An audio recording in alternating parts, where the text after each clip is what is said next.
Well, a very good afternoon, ladies and gentlemen. Welcome to another Flight Deck Sim live stream. Today is the 21st of, October 2025, 5 minutes past 5 in the evening here in the United Kingdom. We're back in Microsoft Flight Sim 2024 in the iFly 737 MAX.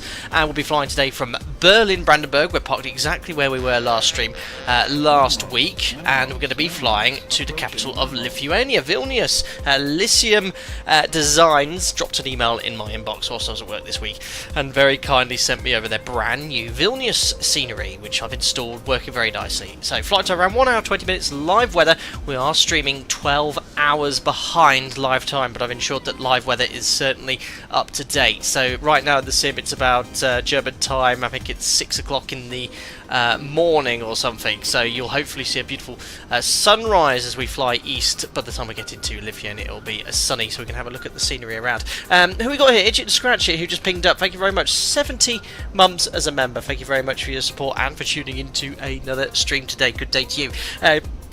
Who we got here in chat? We've got Nigel Pavitt, good evening all, hope you're doing well. Catherine, good morning.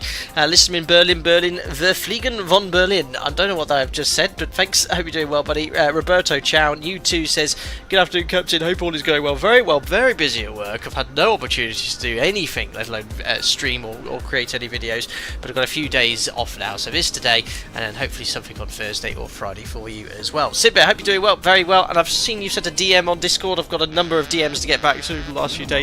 I did 4 sectors yesterday on the line, so just catching up with everything at the moment. Sean Ball, hope you're doing well. How realistic would you say the physics of Microsoft Flight Sim 24 is now, and in comparison to X-Plane physics? I do prefer how aircraft handle in X-Plane, but there is an improvement on 2024 over 2020. What exactly has caused that, I don't know. But still, I prefer X-Plane with regards to aircraft handling. But I think overall the best package is going to be Microsoft Flight Sim 2024. We've got Greg Scott. Thank you very much. 71 months as a member. Evening Captain. Almost 6 years has flown past. No pun intended. I hope you're doing well. Thank you very much for tuning in today and for your continued support for that entire period of time. Anthony, I hope you're doing well.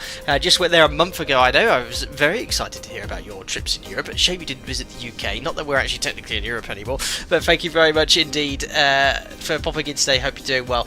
Auto Frost says, does this work with Sim Update 4? I don't know. I'm running Sim Update 3 at the moment. Oh my goodness. Itchy and Scratch has just gifted 5 members as well, so thank you very much for that support. We've got Santriar R7, Daniel Delic, Robert Gu, REJ, and David Stoker all joining as members. Thank you very much indeed, Itchy and Scratch, it for your generosity. Right, let's zoom on in towards the aircraft. It's a bit of a dull day here in Berlin. There's a few CBs bobbing around, and currently there's precipitation and low visibility, so this is live weather at the moment. But there is the iFly 737 MAX, of course in Alpaca Airways colours. And one thing I commented on last stream, look at the performance I'm getting. It's so much better than 2020. I'm getting about 50 FPS. It's unbelievable. Right, if you look at the end of my last stream in the Aerosoft Aerosoft Berlin Brandenburg scenery, the performance was okay, but it was a little bit stuttery at the end here. Here it's really smooth, albeit there's not so many aircraft on VATSIM at the moment, whereas last time it was a busy VATSIM event. But I'm getting fantastic performance here with my PC. But there we are, all connected to the GPU. Oh my goodness, I'm going to have to mute this because we've got membership pings going off galore. Let me just press the alerts muted button here. There we are. It's going to go off continuously otherwise. My goodness. That's unbelievable. Thank you very much. Who was the second person that gifted members? Simbear. Oh my goodness. 10 gifted members from you. I hope you're doing very well, buddy, as I've said already. And thanks for subscribing there, Bonsai. I'm not even going to read all of these gifted members here. Unbelievable. The Pepe 12 says, isn't the PMDG 800 yet at 2024? No, it's coming though. I believe PMDG have said that the aircraft are in the process of being transferred over to 2024 or so. Anyway, let's get the show on the road. There's no VATSIM events, or actually there is one in Berlin later. I think we've just popped in a little bit before that event, so we won't get any ATC for departure, nor there is any in Vilnius, but that's fine. We can chill out on the... oh, look at that rain as well. I love that. We can chill out on VATSIM on Unicom, no problem at all. And of course, this is the new format for streaming. So I've got not only the normal view, I've got MCP cam, and I've got yoke cam here. Hello, with all of the controls in view, so we can get this all ready to go. No setup required with the WinWing MCP here in Microsoft Flight Sim 2024 with the iFly 737 Max. Sand 3R7. Thank you very much for the 20 Norwegian krona. Very kind of you. What have you got to say here today as I scroll down chat? How is the iFly for MSFS 2024 as good as 2020? Yes, I can't really tell any significant difference apart from the fact that the aircraft is getting much better performance. But yeah, I've noted the handling again. There's a little bit more sort of feel on the takeoff and landing roll. Again, I do prefer how it handles an X-plane, but I'd say that when the PMDG 737 comes to 2024, I'll install 2020. But yeah, completely different to what I said probably 7 to 8 months ago, where I didn't really see the point of 2024. But now with these sim updates and improvements of performance, which I seem to be getting on my PC, I'm really looking forward to that transition. Anyway, let's go back to the normal camera. I'll turn off those alerts again. Thank you very much, Itch and Scratch and Simbear. That was incredibly generous of you. Right, let's get the aircraft turned up here. If you're reasonably new to streams, do bear with me whilst I get the aircraft set up. There's a lot to do for the first sort of 45 minutes, but a 20-minute flight, we've got some time to catch up and chat there. Anyway, batteries on, GPU is on the bus. I'll just turn the music down here slightly. Lukey, 28 months as a member. That's fantastic. Thank you very much for 2 years, 4 months. Morning, mate. Why don't skeletons fight each other? They don't have the guts. I don't even have my soundboard up at the moment, otherwise you would have got a round of applause. Unbelievable, Lukey. Thank you so much for using your gifted member comment for a terrible joke. Thank you very much indeed. Sand3R7 said, you can call me Sander, by the way. I'll try to remember that, but I'm not very good at these number and letter codes for shortened names. I've got so many people to try to remember. I'll do my best. Thank you. Right, battery on, GPU's on the bus. Let's get some lighting on in here. So dome light we could pop on, panel light, I'll turn that up here slightly as well. Of course with yoke cam here, if I turn up the main panel lighting down here, look, you can see my MCP light up as well. That's an awesome feature. Lighting, we'll turn up the pedestal lighting here as well. So battery on, electric hydraulic pumps we can turn on, landing gear lever is down, 1, 2, 3, 4, 5, 6 green lights, and then we check the aircraft documentation. Let's do the fault and fire tests now. So here's the squibs, 1, 2, 3, 4, 5, 6. Fault AP detector in op, try to hold the switch down. It's really hard. There we are, now we're doing the fire test to hold the switches. So we've got the fire warning bell lights, just do that one more time to make sure we've got overheat detector, yeah, master caution and the fire warning light illuminated. Up here then, emergency exit lights armed, fasten seatbelt sign on. Let me just bring up Navigraph for you. So here's our operational flight plan synced with SimBrief. I've seen Navigraph have done an update, so the routing that you have generated on the operational flight plan is sort of checked against Eurocontrol or something, or you can check the routing, so it provides more realistic routing. I thought it was pretty good, to be fair, before then, but it's apparently now even better. But the weather for the route is pretty good. Berlin, the worst of the weather's passed. There's just rain here. Vilnius, let's have a little look here at our destination. Look at that, CAV OK. It's like this never happens. When I'm streaming, it's always perfect. When I'm flying in real life, it's rubbish. But we've got here a chance of a little bit of a gusty wind, but we've already passed that time, haven't we? So 5,000 meters of mist. That's again, we're landing in this outside of these windows here, so it should be sort of this TAF here of 9,000 meters and southeasterly winds, so we can expect ILS runway 19. Oh no, we actually have some tempo. Oh no, that's tomorrow now. Tempo CBs for tomorrow morning, so we don't need to worry about that. So I'm happy to take standard block fuel. You'll notice compared to an NG, the fuel block fuel is considerably lower. Look, the fuel flow is lower as well. So that's going to be 5.4 tons. So 5.4 half. That's going to be 2.7. Oh, wrong button. Still getting used to all my buttons still. So that one, that one, that one. So we'll go down here into the tablet, go to menu, initialize flight. I'm sure there's a better way of syncing this here. I think there's an update coming where they're getting rid of this tablet for a sort of iPad option, which would be better. So full load of passengers, 178. Fuel, we said 2.7 aside, but I think you could just put the total fuel here. So 5.4. Set fuel, there we are. Cargo, I just want to get that matching the zero fuel weight. in sim brief. So 62.3 based off a full load of passengers on sim brief. So what's that? 62.3. So passengers. We need another 1.5 tons of cargo. We'll just put 1,500 kilos of checked in bags. Set payload 63. There you go, 63 within 50 kilos or so. There we are. So let's now now we've got the fuel and passengers on. Put the seatbelt sign on. Lisium Design. Hello, Captain. With runway 19, you definitely will feel the slope. Excellent. So Lisium Designs has pointed out one of the unique features of I forgot where we're going, Vilnius, and it's in our briefing documentation. So my operator flies into Vilnius, and there's a huge caution in the airfield brief and in the AD sections of the chart saying, caution, runway 19 has a significant downslope. I actually have here, I can't show you because I'm not allowed to share company documentation, but I can say what it states, which is caution, landing runway 19, which has a pronounced downslope. The first 900 meters has a 1.1% downslope, so it's float heaven if you're landing on runway 19 in into Vilnius, so be very, very careful. That's the runway we'll be using today. Thank you very much as well, Lisium Design. I did drop you an email today just to say received the copy. It's installed and working very nicely indeed. And go check out their scenery guides, available with all the reputable flight sim stores for very reasonable €20. So we're pre-fueled, so seatbelt sign on. Just before we continue with the safety inspection, we'll start boarding now. So we'll bring up GSX. There we are. This won't be happy with the boarding because obviously I'm 12 hours behind live time, so it's saying 12:13. It's actually just 13 minutes before boarding. Request boarding here. So now, because we're on this remote stand, it'll be passengers that are bussed across.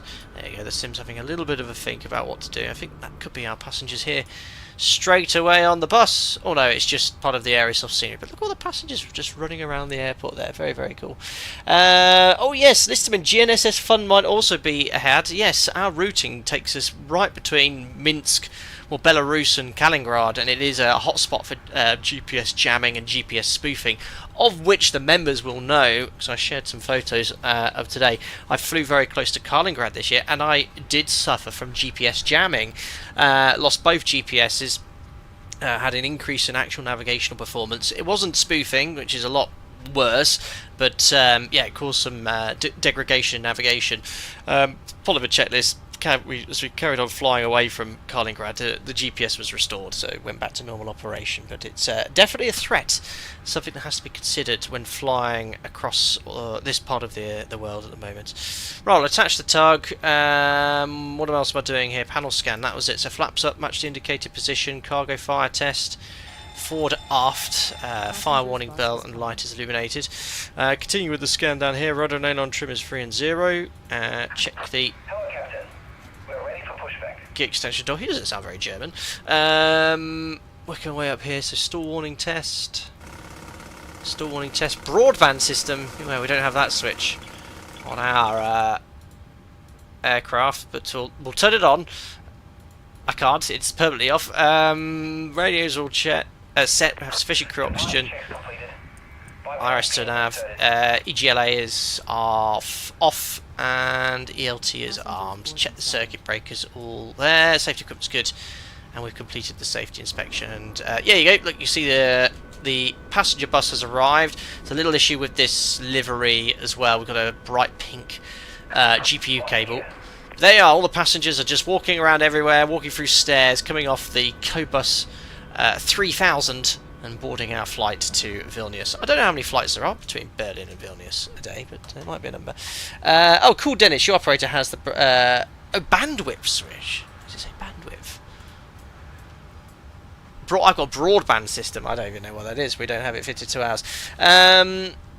Josiah Place, looks like the event here starts right at your off-block time. Yes, I couldn't really go too much earlier because I've got dinner served at a certain time. My wife's, Jo's very, very supportive, allows me to stream whenever I like, to be fair. And she suggested, why don't you do a stream on your first day off? But I didn't want to be too late starting, so I'm just missing the event today. Sasa the pilot says, how are you? Passed my rating exam, waiting for you in any Italian airport. Amazing, congratulations. Thank you very much for popping in. And this is a colleague of mine who provides ATC to a number of Italian airports and has just, by the sounds of it, been upgraded on VATSIM to approach rating. Hope you do well, Sasso, and we'll have to coordinate some streams to fly into Italy. Perfect. So safety inspections complete. Again, there's no ATC here, so let's just grab the guys, the reason the camera keeps coming up there is because I've changed my buttons around for Navigraph, and now instead of using Navigraph it shows us the yoke cam. But look, we'll get the latest METAR here, which is exactly the weather that's plugged in to the simulator. So right now it's Cav OK. Start of the stream it was horrific, and all of a sudden it's become Cav OK. Very good. A good way of checking the live weather is definitely working. If I go, oh no, I've got my go here to hectopascals, press B. Yeah, okay, that's matching 999,999. So I'm pretty confident live weather is in. What else can I set here on my MCP? So I can get rid of that. The QNH I've set, the MF4A I can set here as well. You can't quite see my hand here, but the minimum selectors over there. We'll set that to 1160 will do. We'll climb straight ahead to the MSA, go up to 3,000 feet at least. So that's done. I can select traffic, and I'll do that over on the other EFIS panel here. So traffic, airports on the right EFIS, airports on the left EFIS. Do excuse me as a moped drives past my house. I have to keep the window open because it's so hot in here from the PC. So that's it. The EFIS panel is configured and set. Lighting we've done. We moved the rudder pedals, checked the oxygen. Make sure we've got our copy of Can't Teach It, A Beginner's Guide to the 737 MAX for Alpaca Airways, and now we're in a position to load the FMC. There we are, FMC, pause in it. We're in Berlin, Echo Delta Delta Bravo. Press next page to get your GPS position. Put that into your IRS position, route, you can put the origin in, and flight plan request, which in this case fetches the flight plan from ACARS. Whilst that's going on, we put in our call sign, which today is Alpaca 21 Victor. Oops, I'll just make sure the flight plan loads first. Flight plan loading. There we are, it's in. Alpaca 21 Victor November. For those of you who don't know, I'm sure most of you here do, we have our virtual airline Alpaca Airways, and I'm currently logging the flight on USky completely free of charge. Let's see how we get our score. 10 out of 10 I assure you will receive upon landing for our flight.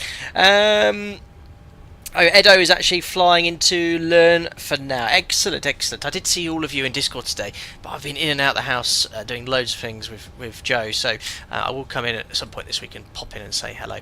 Right, we can activate that, execute. Usually we'd execute after doing something called the route check, but obviously it's just me and a single pilot operation. We'll be departing off 24 right, a Gurga 2 Mike or a Gurga 2 Alpha, so we've got a shortened... did it again. Shortened star or longer star. So we'll take the shorter one, the Gurga 2 Alpha, which would be the one you probably fly, depending on whatever ATC has the reason for you doing, probably workload. But we'll fly the shorter one, the Gurga 2 Alpha today. Execute. We can go over to arrivals, and the arrival we're expecting, if I select the RNAV here, well, it'll be ILS Zulu runway 19er. We're expecting to come in via Urcal, so I'll pre-select the Urcal 2 Bravo, and it will be via MISOP. The MISOP's the initial approach fix here on the chart. So I can execute that, get rid of Navigraph for now, check for any discontinuities. There aren't any at all. Routing looks good. Now it's time to load up the performance initialization page. 62.4 is the zero fuel weight. Our alternate is Kaunas. Only need 1.9 tons to get there, so 1.9. Our top of climb wind is 225 at 35. And we then go to legs route data. On this page we put in the average winds, the average wind 209 at 28. Execute, actually no, we've got this wind request feature, but never mind. Top of climb ice is 2. And we'll put a transition altitude of 5,001. That just ensures if there's any altitudes in the FMC which are restrictions, it appears as an altitude, not a flight level in the FMC. We can now conduct our performance calculation. So we still have Navigraph up here. So Berlin, Huge airport, 2 long runways, 3,600 metres to north, 4,000 metres to south. Typically on Apron Alpha you'll use the northerly runway, and Apron Bravo Charlie the southern runway, so we'll depart off runway 24 right.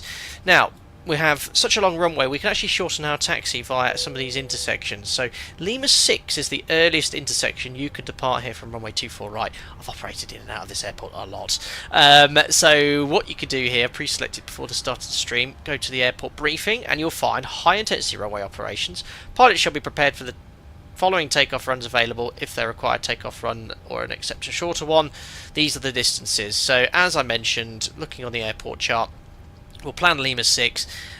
Lima 6 here for runway 24 right. It's a takeoff run available of 2,515 metres. So we can close that. 2515. Bring up sim brief. Just loading in now. Takeoff performance. Change the takeoff run available to 2515. And we've got the latest weather in. Populate. Oh, the runway's now dry. Fantastic. Press calculate here. And we have all the figures. So we can take flat 5, TO1, 44 degrees. So 10% D rate, temperature 44 degrees. Takeoff, flap 5, CG, neat feature with the iFly 737 MAX. You press this, it sets the trim automatically. You can turn it off, but I quite like it. And the V speeds, we actually have improved climb speeds from this performance calculator, which happen to just match the speeds of the FMC. Usually they'd be higher, but 141, 141, 148. Or just select the ones in the FMC. 141, 141, 148, and in short, V2 is set using your MCP panel. There we go. 148 is set. Right, so we have loaded up the FMC. Let's now look at the overhead panel. So your damper's on.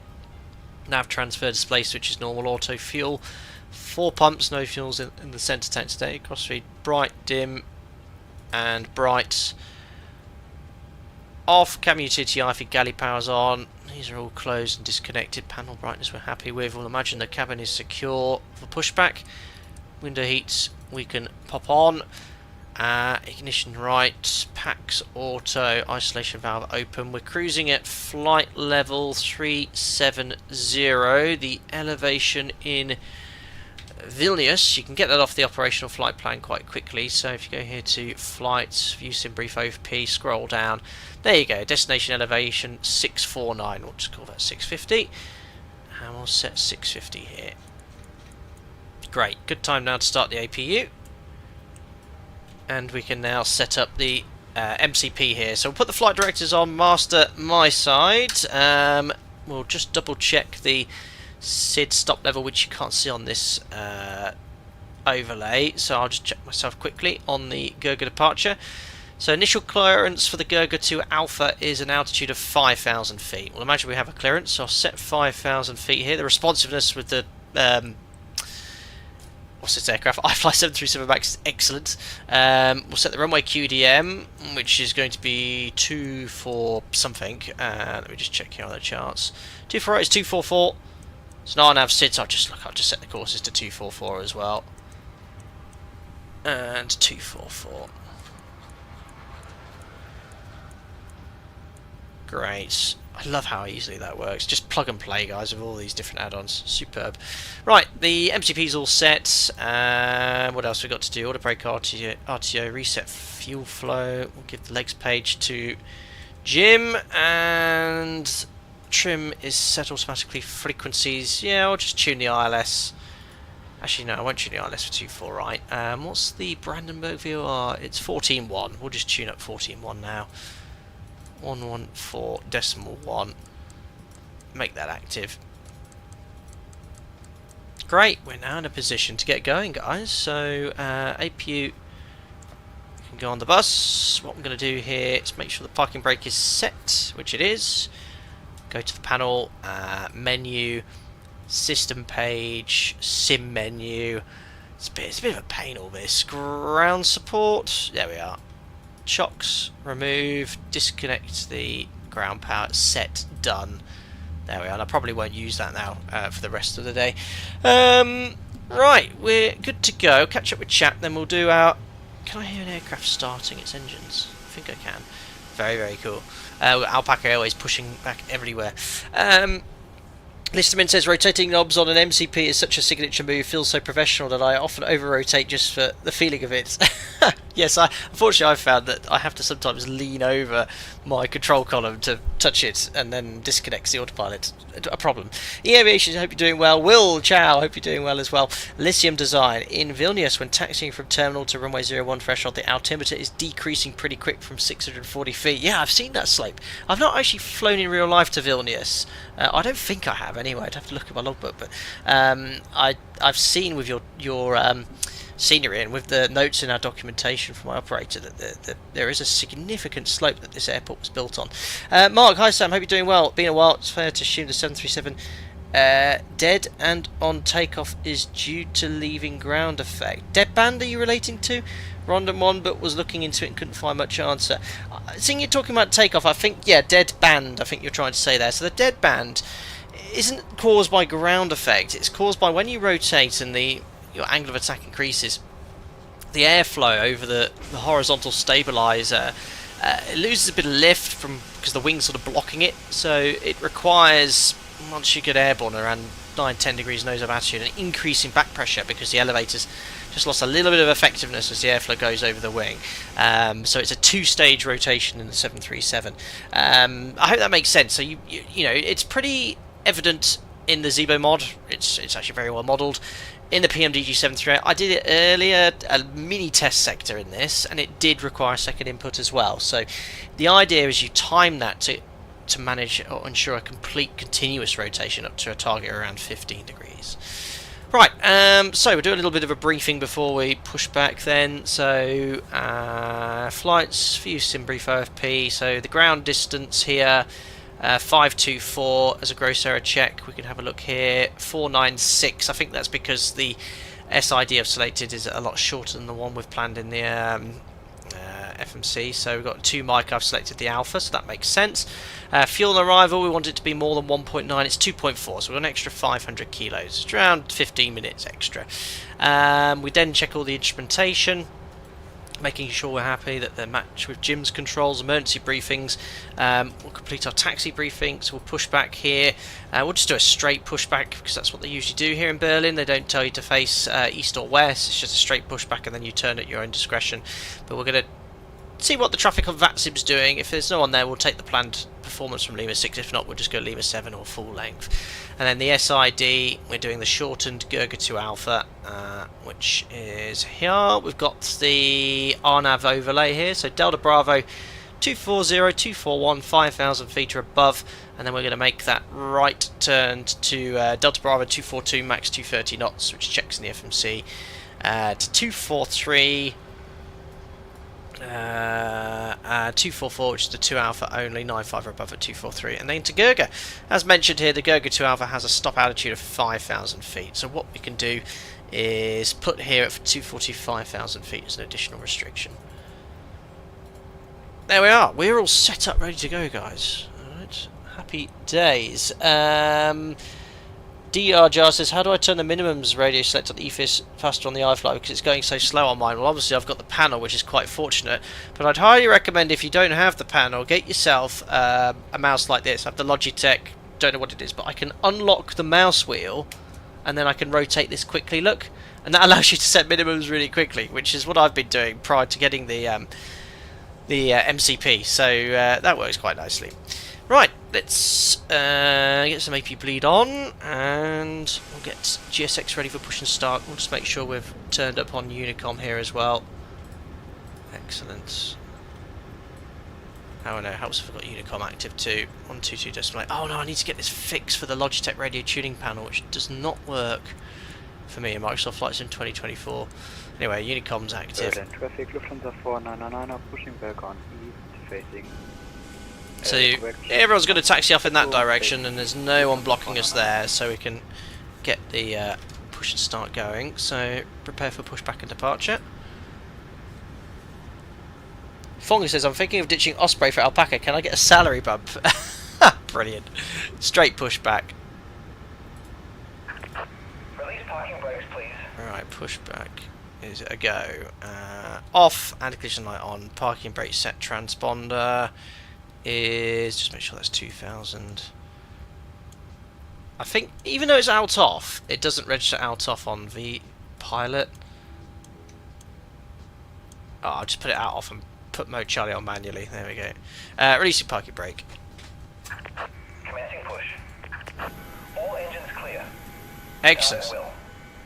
Straight pushback. I might just have to stop it manually. So I think it just does 100 meters. Raspable, welcome as. Oh my god, what's going on? Ah! I don't know what happened there. I just started like pitching up violently. Also, my ground speed's not registering. Interesting. That should be increasing. Starting engine number 2. I went up on my rear hind legs there. Thank you for your support, Raspable. Welcome aboard. N2. Turn up Microsoft Flight Sim slightly to turn down. There we are.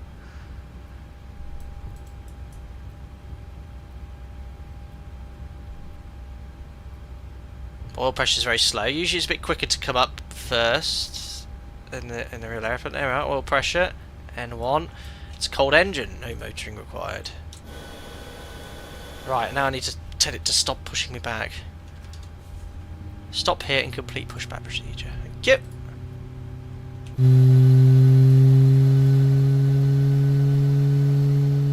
We love Elite 1Bs. Please set parking brakes. Parking brake set.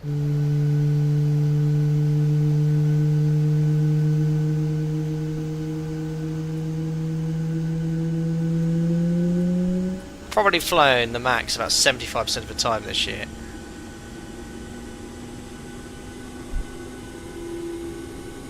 Superb.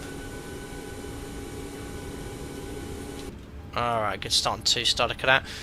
Watching 2, 2573. 2 is, wait for that little starter limit digit to remove, and we're good. 2 stable. Starting 1.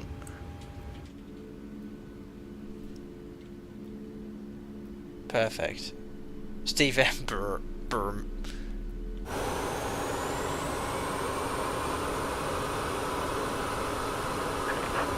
truck disconnected. Bypass pin removed. Fantastic. Dead Left 2. is clear. Right is clear. You can tell Boris supplied the sounds, can't you? Yep. Oil pressure. Already have M1. Whoop. Oh, I had to use the mouse wheel for that.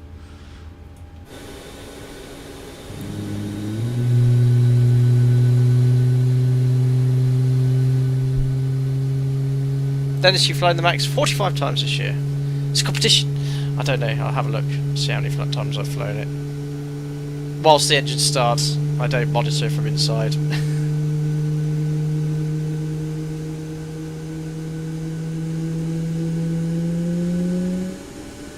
I don't even know where to find it. Total stats this year. Oh, I don't know where to find it. Oh no, I do. This year, current year, I've flown the max as a percentage. I can't find it. No, let's see who I've flown with. How many approaches I've flown? So many stats. About 75%. Awesome. Anyway, 2 good starts. Did it before taxi float.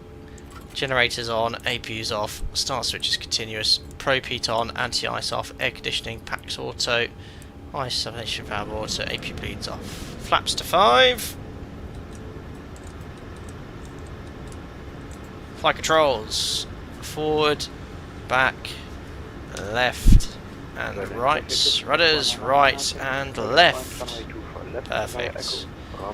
Recall and get rid of the expanded engine display, and then we'd read the before taxi checklist. So let's have a little look around us. EasyJet's just pushed back.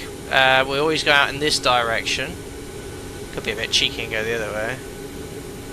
I don't know where the Easy's not ready yet, so we'll go the other way, not the standard. Turn off the taxi lights on. I will just tell them. Berlin traffic Alpaca 21 Victor November taxi to runway 24 right. Parking brake released. Do a quick config check. No config warning horn, and it's a max. You just go straight back to idle. and it just goes on its own. And there's that sun beginning to rise and descend. 12 hours behind live time at the moment. So 6:39 local time in the morning. Exactly 12 hours behind live time. Ran out of inertia here. Usually in the max, I've gone to some airports with quite tight aprons where I've had to go full tiller. Usually it just does go on its own, even with full import on the tiller. There we are. Now we're... Oops. There we go. That's back to idle. So at idle, you know, it just moves forward on the with the Elite 1Bs. Oh, you get the camera movement when you're in the yoke too. Yeah, I don't know. It's a Microsoft Flight Sim 2024 thing. Because it's night, you wouldn't have these quite as bright as I do as well. There we go. Berlin traffic, easy one, vehicle taxi, runway 34 right, Berlin. So they easy's taxiing out. I don't mind giving way to him, but I might go out to... I don't know if it's Charlie or Delta you go on to. Here, I think you taxi on the inbound, don't you, Charlie? I think the EasyJet taxied out before us. It looks fantastic now, this sim. I have to say the night lighting in Microsoft Flight Sim has 2024 has improved significantly. You'll see on departure here, Berlin looks fantastic. Logo lights off. Whoops, well spotted. And I should also turn off the dome light now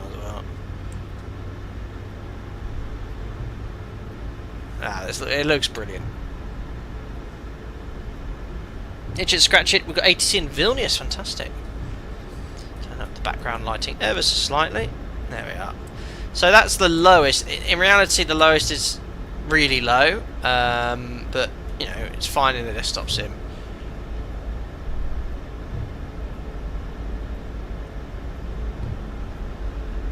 I'll do the before takeoff checks. Keep an eye on these jets. So config, we check flaps. We have. Go to the takeoff page. 5-5 green light. Stab trim 6 units set. Takeoff briefing. Overhead panel. Pax order bleeds on. V speed set. We've got dry speeds 41, 41, 48 on the MCP. Departure is going to be the Gurga 2 Alpha. Straight ahead, right turn, and then we'll head on east, passing climbing to 5,000 feet. NADP 1 here in Berlin, so I'll accelerate at 3,100 feet. Any problems, climb runway heading to 3,000 feet. Reviewed. I think I'm gonna overtake this guy anyway. Look, 'cause he's nowhere near the point there. So at Apron Alpha, we're ending Apron Alpha. So we'll take Lima 6 as long as there's no traffic affecting us. Sorry, Easy, too slow, Easy.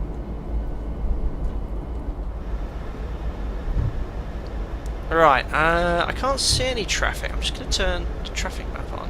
No, we're number 1 for departure. There's no traffic. I'm just going to have a look on the VATSIM map. Or there is an aircraft on the approach, but I don't know if it's 24 right or 24 left.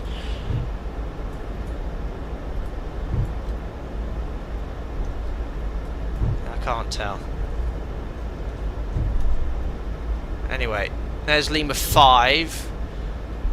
I think there they are. Look, they're on 24 left. Great.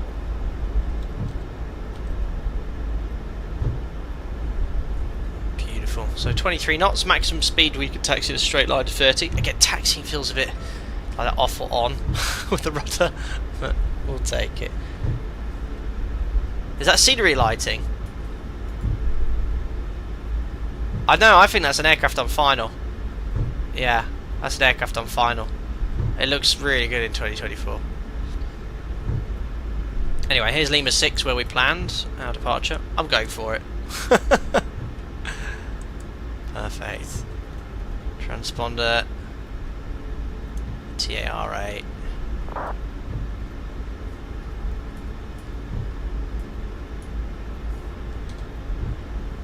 Auto throttle and LNAV's on. So MCP set, transponder TAR8. Strobe lights on, and we've cleared takeoff. I'll just double check. Yeah, well that light, whatever it is over there, not affecting us. Berlin traffic, Alpaca 21 Victor Nova, taking off from runway 24 right, departure to the east. Alright, fantastic.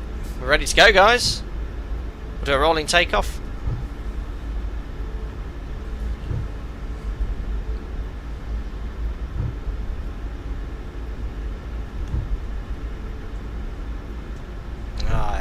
Oh, I'm just such a professional streamer with these transitions now. Here we go. Boys and girls. Timing. Bit late standing the thrust levers up. Spool up time is very good.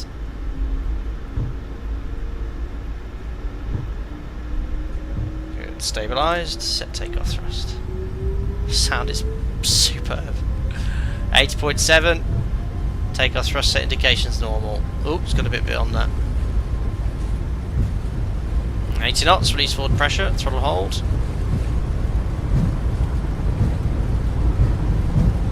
Operation of securing 7 Golf Zulu fully established for the iOS zone 2 for left. V1, up we go. So here comes this dead band. I won't make any change, look. So you have to increase back pressure. Because I did that late on purpose, we stopped around 11 degrees. So there is definitely a dead band modelled here.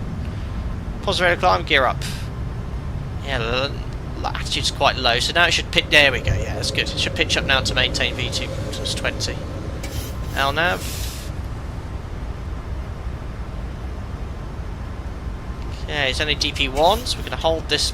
Yeah, look at it accelerate. You shouldn't do this. This is one of the members posted this in the 737 Discord channel. Look how I'm following the flight director. It's commanding a ridiculously high speed. It should be around V2 plus 20. It's like V2 plus 50. Its flight director bar is way too low. We should be maintaining around 168, 170 knots max. Yeah, flight director bar is way off. Command A.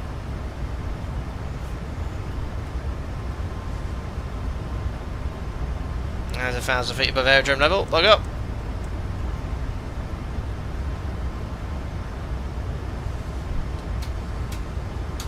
Flaps 1 already.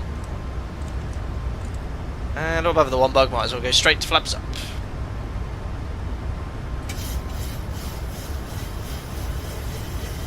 Something very calm about flying at night. Want to go out of quiet, that's normal. MCP speed. Berlin traffic, Let's see if it. 78 Lima X-ray, runway 24 left depart. Let's see if it has this bug which I had on my tutorial. No, there we are. So MCP speed, it is reducing thrust. That's good. On my video recorded, it didn't.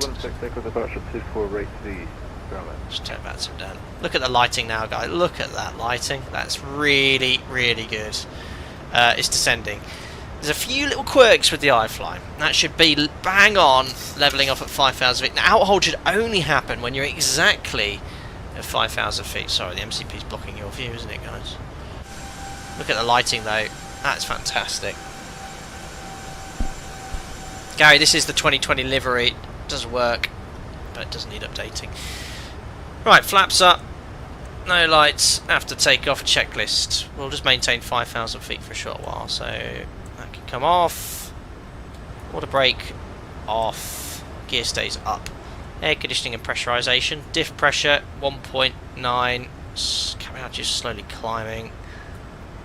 It's all configured. Trim is on set, and we'll give ourselves a little bit further climb. So, oh yeah, you can't see the navigation in that view, can you guys?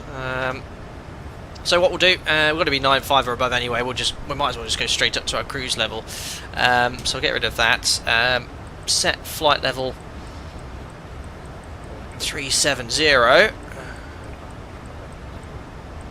Now, if I press VNav, aircraft shouldn't climb. M1 VNav speed. If I pass my 5 foot. Yeah, there we are. VNav path. Should have done that straight away. So it was now realised there's a restriction and now descended. It shouldn't have gone N1 at all. It should have gone straight to VNav path and FMC speed, which it has done, but it's a bit late. But now we can push it again out into vent to delete that restriction. There we are. M1 VNav speed. Set standard. Get rid of the MFRA. And our altimeters 5-3, flight level 370. After takeoff checklist completes. There's Berlin in the sunrise. Beautiful. Can you see the aircraft departing as well? The lighting of other aircraft on VATSIM. Fantastic. That's the EasyJet, I think, which just took off. Thanks, Listamin, for sharing the link to all the Alpaca Airways liveries. Farmer, there was no need to select 5,000 feet at 242 because the plane will reach 5,000 feet before 241. But because you selected 5,000 feet in MSP, the plane will level off at the altitude anyway. Former, I know that, sir. My operator's SOP is to always set the SID stop altitude in the FMC. It is a mandatory SOP at my operator. So I know how it works. I pushed out into vent to delete the restriction. But it's just an SOP we have to do. I'm fully aware of why it wouldn't climb. What I was trying to say is when I pushed 370 and pushed out to vent, the restriction was there, or sorry, pushed VNAV, and it transitioned initially to N1 and VNAV speed, which it should never do. The real aircraft would immediately go VNAV path FMC speed because of the restriction. The iFly 737 MAX briefly went like this and then realised there was a restriction, which it shouldn't do. It should be instantly recognising that the restriction, which I manually entered as per SOP, was there. But thank you for your detailed analysis. The altimeters passing 100 for 370 pre-cruise checks. So fuel, 4 pumps, lights can come off. Logo 2. Verify APUs off, pressurization 3.0 set. We can release the passengers. Pretty cool. Checks complete. A little bit of icing here, so engine anti-ice back on. I'll say on.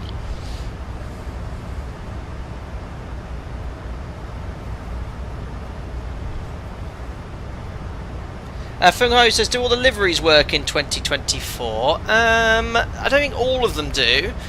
This one happened to. I think a lot do need updates.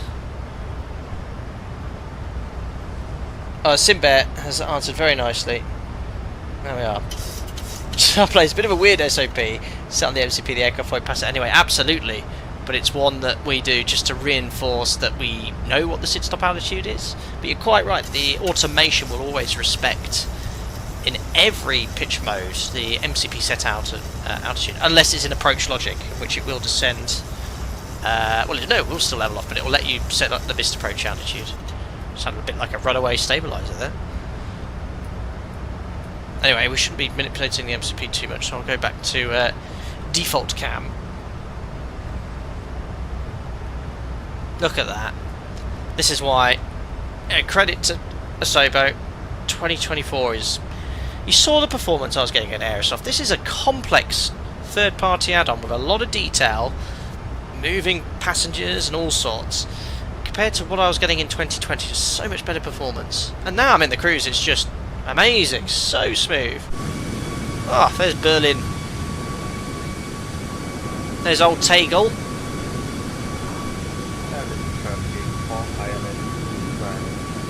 Fantastic.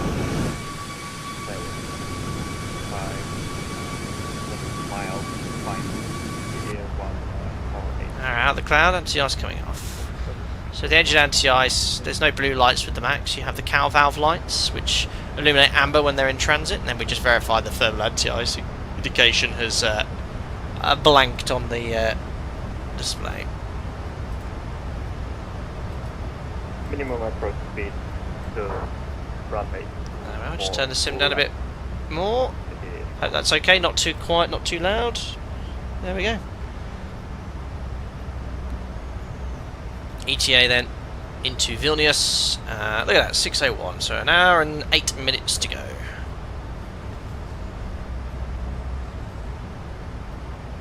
Tegel memories, hoi hi. I know we did the VATSIM event when the airport shut in real life. It was the last flight into Tegel.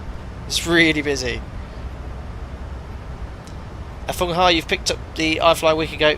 Gave up on waiting for the PMD to release the NG. Yeah, it's coming. I think they've released some pictures of the cabin. I have no more information than you do, guys. Raspable, you remember? Hello, could you please get a tutorial on hand flying technique on the 7.3? I don't think I've actually done that, have I? I mean, I've done several elements of hand flying, like raw data ILSs and the circuit. I've got a a members only video. Now you remember that you might find interesting from an old Discord stage event, and also a public one in the PMDG 737. But it's a stick and rudder plane. You know, trim, keep the aircraft in trim all the time, but don't fly on the trimmer. When you make turns, the nose wants to drop, so increase back pressure. And when you roll out of a turn, you need to reduce that back pressure. In a nutshell, that's it. It's a stick and rudder plane. Don't use rudder to coordinate turns.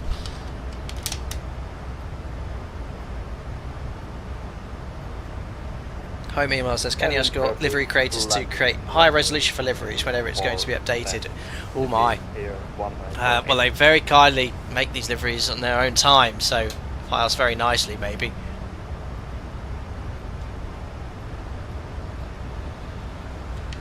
But the plan on Thursday or Friday, we'll do another stream. I think we'll do an F1 positioning flight. So, Austin Grand Prix just gone. Next Grand Prix this weekend is in Mexico. Flight time about 2.5 hours. So I think we'll do some cargo watts between the two. I might stop off on the way. Is it Monterrey in Mexico? And it's roughly halfway. Make it a sort of 2-sector stepping downstream. Now, actually, one aircraft I've never flown. I do have the Inny-Bill's A300 freighter, but not the default one. The what's the word I'm looking for? The premium version. I've not actually flown that in 2024. Or I buy the PMDG 777 freighter. I don't think there's that many. Or I could fly the Avro RJ. Avro RJ would be pretty cool, but slow, but really cool. Cat, hope you're doing well. 65 months of November. My goodness, what's the difference between a 737 and a giraffe? One's got hydraulics and the other's got. You know, you're unbelievable, Cat. You nearly made me say that on a stream. Unbelievable. Where's my timeout function? That's actually quite good. I've seen you've been enjoying Battlefield 6 as well. I had a quick game on it before work the other day. I very much enjoyed it, but I was getting absolutely destroyed. So, but yeah, that's the most Boeing Airbus you should. Yeah, I might poll it. MD-11, is the TFDI MD-11 working in 2024 yet? I'd love to take the Rotate MD-11. It's just until they fix that elevator, which is impossible. It's impossible to flare and fly this airplane at the moment. I probably won't fly it again. Oh, it is working, the TFDI, yes, but not officially. I think that's what Home Email and Muxian's referring to. Okay, 742 freighter ready yet? I don't think so, listener. I can drop a message to Felix to see what's what. Sebastian, do you need to fly this Thursday? Storm is coming. No, I'm back flying again on Saturday. Oh, not another name storm. Uh-oh. It is what it is. Mehmed says, Captain passengers asking if they can go to the toilet. Seatbelt signs off. Yeah, it's an auto. It's all good. The sunrise is lovely. Look at that.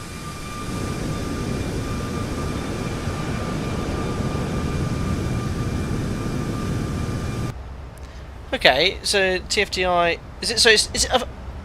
Yeah, not officially supported. So I guess it's just working. But I'll probably wait then for the official release in 2024 for the TFDI. I've only flown it once, I think. In 2020, flew from went to North Africa somewhere, I think. Crazy sarcasm. What triggers the seatbelt sign on off when it's in auto? Either the flaps or gear going down.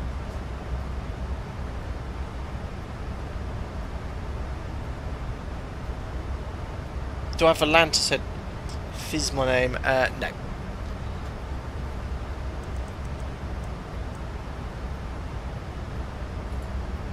Making a turn eastbound.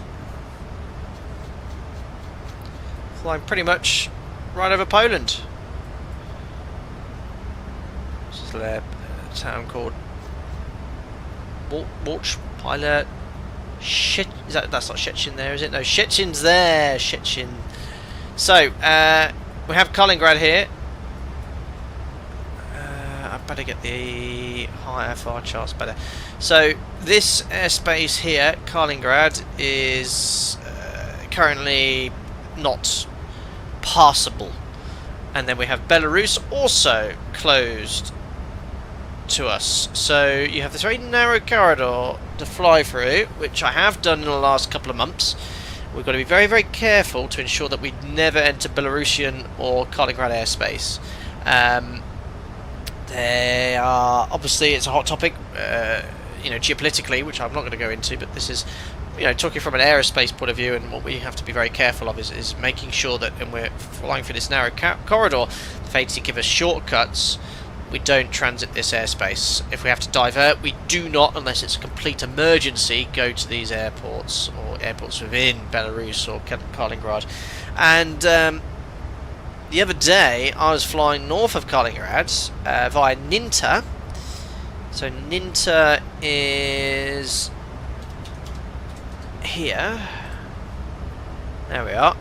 And then you've got this Vilnius airspace, which is fine, and then you've got Kaliningrad here. And when I went past Ninta, we suffered from GPS jamming. Not what's the word I'm looking for? Forgot the word. Not spoofing. Our GPSs were jammed. You know, so someone there is purposefully doing that, or ain't jamming. I'm not sure how it works, but something was conflicting with our GPS positional data. So we have to be really careful. Aditya says, spooky seeing the Hedinburg move without your cursor on it. Forgot about the Wing hardware. Oh yes. Look at my EFIS zoom in and out with no input. Look at me select the center display. It's great. Josiah says, does iFly have GPS jamming? I don't think so. Spoofing is worse. Yes, well, GPS jamming is just essentially you lose GPS, but the aircraft can derive its position from lots of other bits of information. IRS, external-based ground aids. You'll see an increase in your AMP. So what AMP is an estimation of the aircraft's positional accuracy. So, you know, with GPS and all this, it never goes really much higher than 0.02. When we lost the GPS, it went up to 0.2, 0.17 I think it was, but the GPS restored as we flew, continued westbound. Now, spoofing is much more dangerous and has a far more significant operational impact. What spoofing is, it's essentially tricking the aircraft, providing spurious information, so the aircraft thinks it's somewhere else, both laterally and vertically, and it causes system malfunctions, train warnings, which can obviously have implications if you're at low level, because train escapes. If you get train warning, you want to do a train escape maneuver. So we've had to adjust and alter our SOPs to accommodate spoofing. And yeah, it's a real threat to operation. If you type in on YouTube GPS spoofing, there's so many great videos from some really good YouTubers. Mental Pilot did a detailed video on it. There's one by I can't remember the YouTube channel name, but you'll find loads of examples. But yeah, Nathan, without a doubt, the best feature is the magnetic autothrottle switch. Yes, if you'd like me to demonstrate, I can do that. Yeah, no problem. Oh, why has that not worked?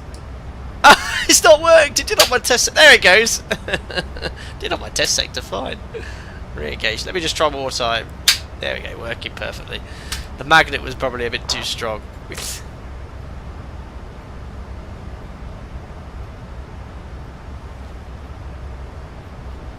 Leonard TVG says, interesting. Anyway, we have a lot of RMP approaches which can be easily jammed or spoofed. Who knows, maybe an MLS approach will make its comeback during these interesting times. Well, I mean, when you say MLS, are you referring to ILS, which isn't affected by this, as far as I know? But yeah, it could be an issue.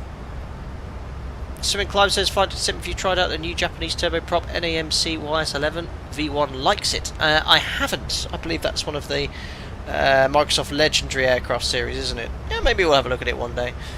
Mario says, do you fly VOR when it's being spoofed or jammed? No, but you can still navigate. You still have RMP capability. The FMC still works. You've got your AMP, so you can continue routing to RNAV waypoints. You will be prohibited on flying approaches because most RNAV, or I should say RMP approaches now, require GNSS, which is GPS updating. So, yeah. Yes, microwave landing system. Yes, very rare. Isn't that something that was meant to be happening in the future, but never actually happened? I think the reference was talking about MLS would make a comeback, but did it ever come?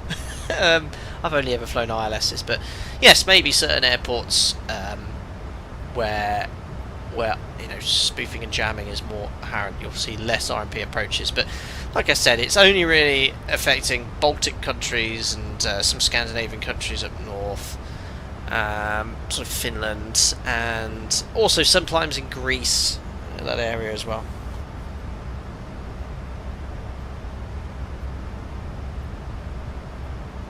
Last MLS was removed from Heathrow some years ago. There you go.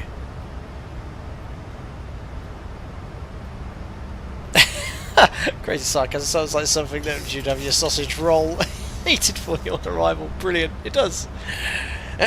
They from flying into areas with GPS interference, our flight planners will always plan on our SID stars as well. That's really good. That's really good foresight.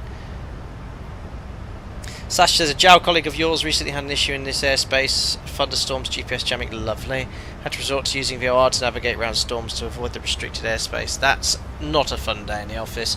But no, we have some provisions in place for, you know, for example, if there's thunderstorms in place, you can get probably at the planning stage a rerouting to go north. You know, it's a significant detour, but from my understanding, most of Russian airspace is still closed. Sort of Western airlines aren't flying it, so you know, conventional flights, which prior to the Ukrainian war, are still 3 or 4 hours longer than they would have usually have been. So, yeah, who knows where the end date is in sight, but we'll leave it there because obviously I don't want everyone has very different opinions on all sorts of matters, and I don't want chats to turn into such a discussion.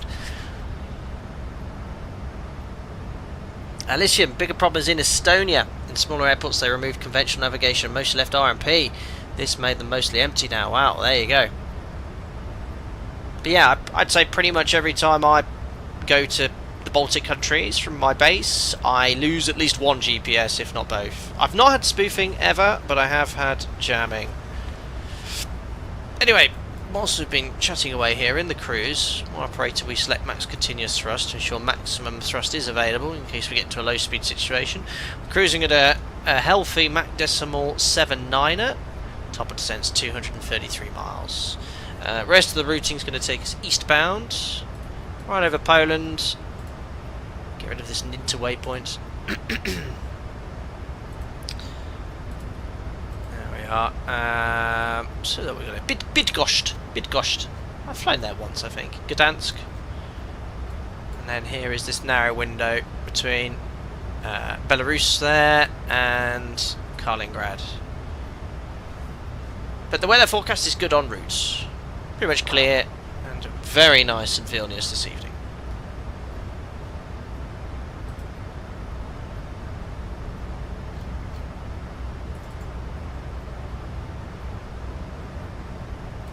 Alright.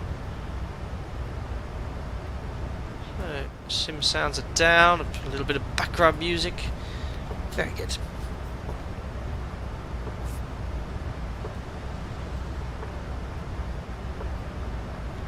James said my uncle's airline procedures are full detailed animation of every takeoff and landing, including the height of a threshold and landing rate for pilots to review their inputs. Does your airline provide that too? It does, and I'd love to share it, but it's prohibited. So we have an app on our iPad, guys. You'd love this. You all would love this. And basically, we can log onto this app, and we can review any of our approaches. And you can see every single little bit of detailed input from what you made, inputs you made on the controls, what buttons you pressed on the MCP, your thrust settings when you select to reverse, etc. And it gives you all this tabular data. It's fed from something called OFDM, or it's sort of similar to what an investigator can see on a black box. But yeah, we can replay any of our approaches. Now I butter every time, so I don't need to, but I have played the odd further landing back myself. But it's really useful for line training. So if you have a cadet who's just started flying the aircraft, and you must understand, we've all been there. Just turn the music down here slightly. When you've flown single engine piston or multi-engine piston aircraft, you know, your Cirrus, not Cirrus, what are they called? Your Technams, your Senecas, your mod-conning glass cockpit things, which I didn't trade on. when you come onto the 7.3, it takes some time to sort of unlearn that and start learning the jet aircraft handling. So, you know, every pilot that trains, they'll be lying to you if they've never said they've had a hard landing. We've all had hard landings. I remember my line training 15 years ago. I had plenty of hard landings and firm landings. Thankfully, not one that required any inspection. But yeah, it's this tool that we use to replay our landings can be really useful for cadets to review, and you sort of point them like, this is what you need to do, this is what you did, and they can play it back in the debrief or at home, and then they can go, right, this is what went wrong. So it's a really good tool for self-critique. Does it show landing gear position? Yeah, everything. All the positions, the gear, flaps, when you extended flaps. Again, it'll be something I'd love to share with you. Just simply can't. Chris says, hello from Phoenix, Arizona. Amazing. I did my flight training in Goodyear. As most of my subscribers and members know. Did you ever watch plane spotting streams? I've recently discovered a couple and find it interesting. I do sometimes, just if it's sort of working in the office, I sometimes look at some live. It sort of suggests them on my feed. But yeah, very good.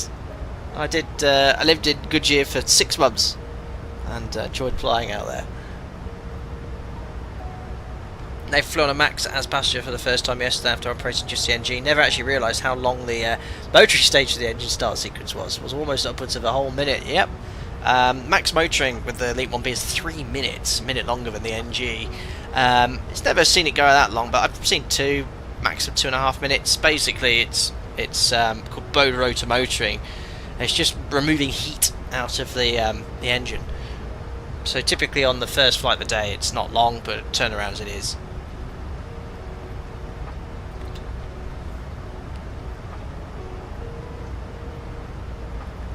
Listen, do you train your cadets to land a bit harder than softer? We never teach cadets to ever land harder or softer. We just teach them the check, close, hold technique, you know, and that you need to adjust that ever so slightly if you're coming in a little bit hotter. You know, if you're coming in at 1,000 feet per minute, checking at 20 feet won't work.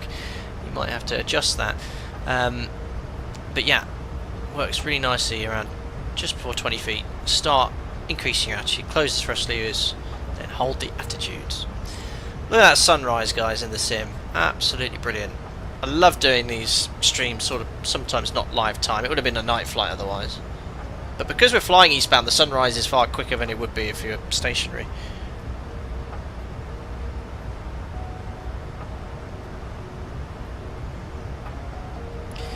Aditya, how would you fly? Excuse me. How would you compare flying, especially GA, in the US to the rest of the world? UK in your case, going back home in 2 weeks to get my FAA license converted to a certain home regulator. It's a lot more freedom in the US.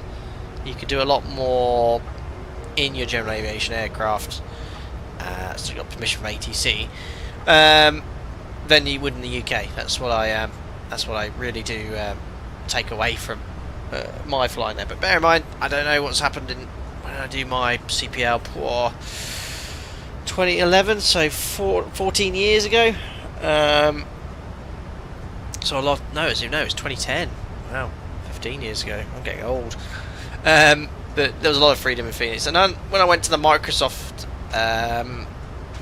sort of content creator event, I hate that term, but in 2019, and we went up in the Cessna 172, 182, so we were like buzzing around Seattle's skyline at around 500 feet away from these skyscrapers which were above us. You get shot down if you did that in the UK.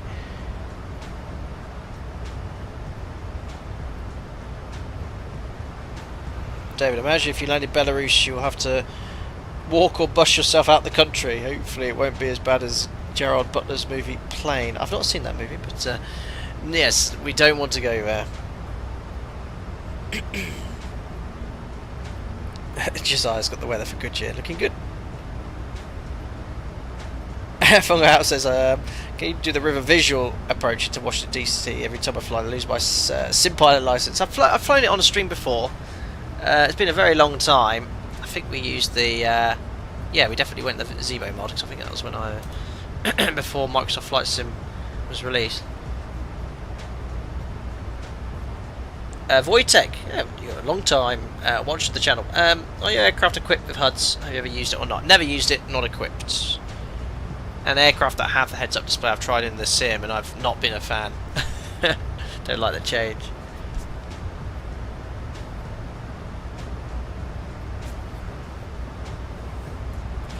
It's the best thing about the Max, look at that. We're burning 1.8 to 2 tons an hour in the cruise. So fuel efficient. Carrying almost 200 passengers. You see why airlines do like it. Not had the start it wanted, you know, and 2 very serious accidents. But I've been flying the aircraft now for 3 years and I have absolutely no reservations. It's a fantastic aeroplane. Really enjoy it, and the reliability continues with the series. Honestly, I've flown it for 3 years. The worst I had was on a brand new aircraft. The gear wouldn't retract, so did gear disagree checklist, returned. That's it. That's never had anything major at all.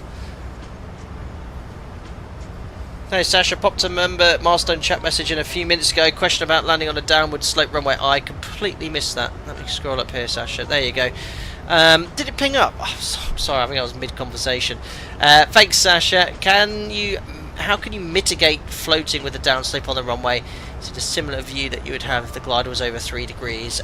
So a downslope runway gives you the impression of being low on the approach, and subsequently also an upsloping runway makes you look high. So that visual perception you also experience in the simulator. You'll see it today. You get this feel of being low, but you just got to ignore that perception, look at the PAPIs and react to them.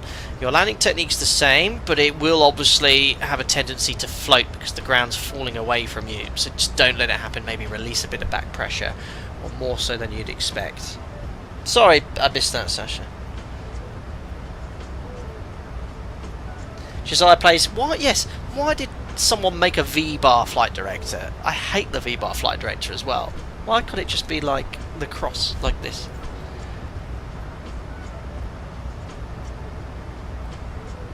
John, on landing, just a very good question.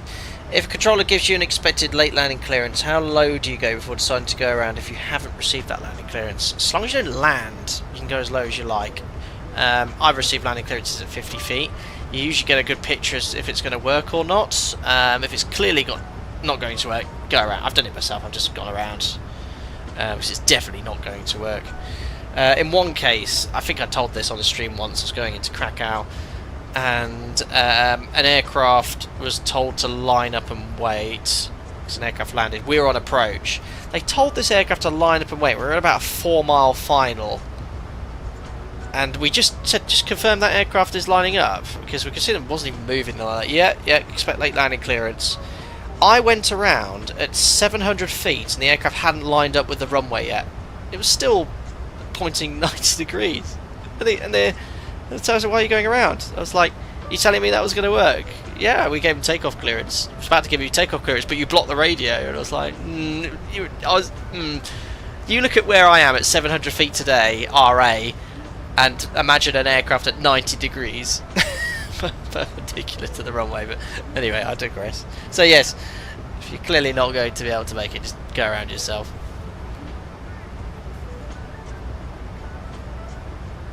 Not really twitchy bum, just went around.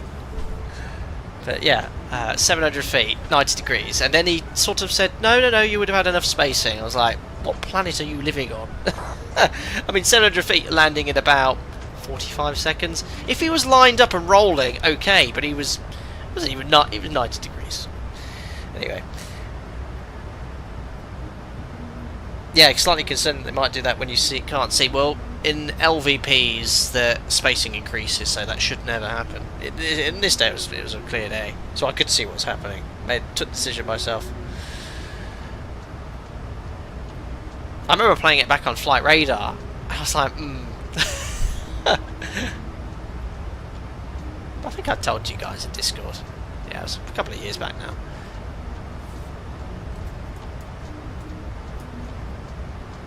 What's that? Diamond? Is that is that traffic? The picture looks a bit strange. Yeah, okay. Anyway, look, just past Gruda. We'll do a little fuel and time check here. Just grab the flight plan for myself.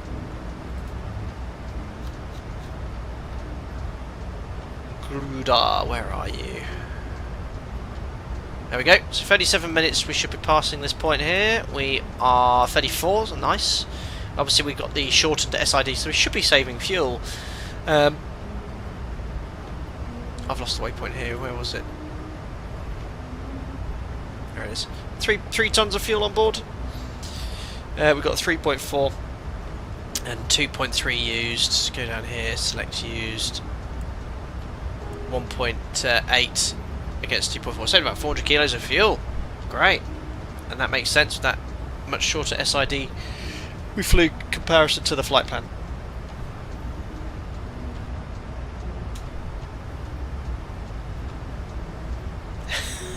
Hayden, how did you feel the first time you were unsupervised captain in charge of an aircraft? I think I've told this story before. I flew to an airport actually. I don't want to give too much away, because if I think I say where I fly, I might give away who I work for, which is not obvious at all.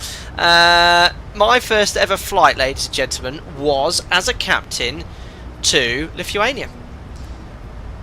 And I went to a coastal city, and I had to use auto-brake max on a wet runway.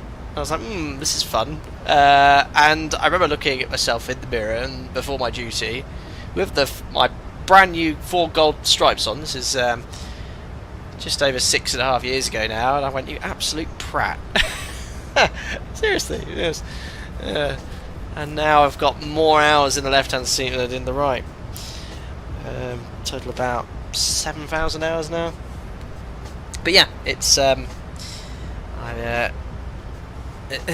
have one wish in my aviation career, and this is as follows: to have an incredibly boring one. That's it.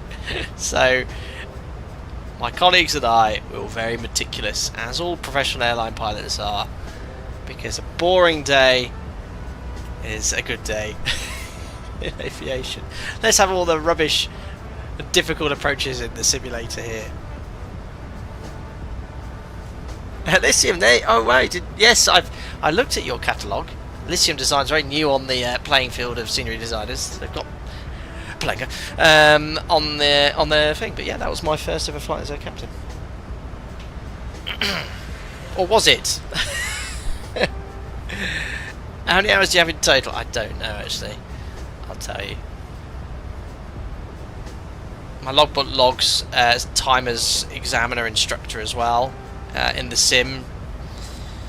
But right now that total, including sim and aircraft, all is 8,764 hours and 29 minutes. So yeah, the aircraft total is 6,800, so I lied when I said 7,000. Nearly. Swim Climb, hello. Would you say 2024 is running smooth now, or should pilots still use 2020 for the PMDG 737 when it's ported over? 2024 for me is running smoothly. My understanding is it's very unique on people's PC specs and settings, so but for me 2024 runs better. As long as you've got a fast internet, I think that's a really big requirement, let's say. Hey Stephen, hope you're doing well. You're flying the same route just now, still in the Sid, not on VATSIM now. Oh, very good. Well, always feel free to join in VATSIM, Stephen, if you're not sure what to do. Feel free to get some help on Discord. Josh Sheeny says, Captain, you know Airbus climbs so slowly, my mate flies Airbus. There's 10,000 hours total, 6,000 hours in the climb. It is slow to climb.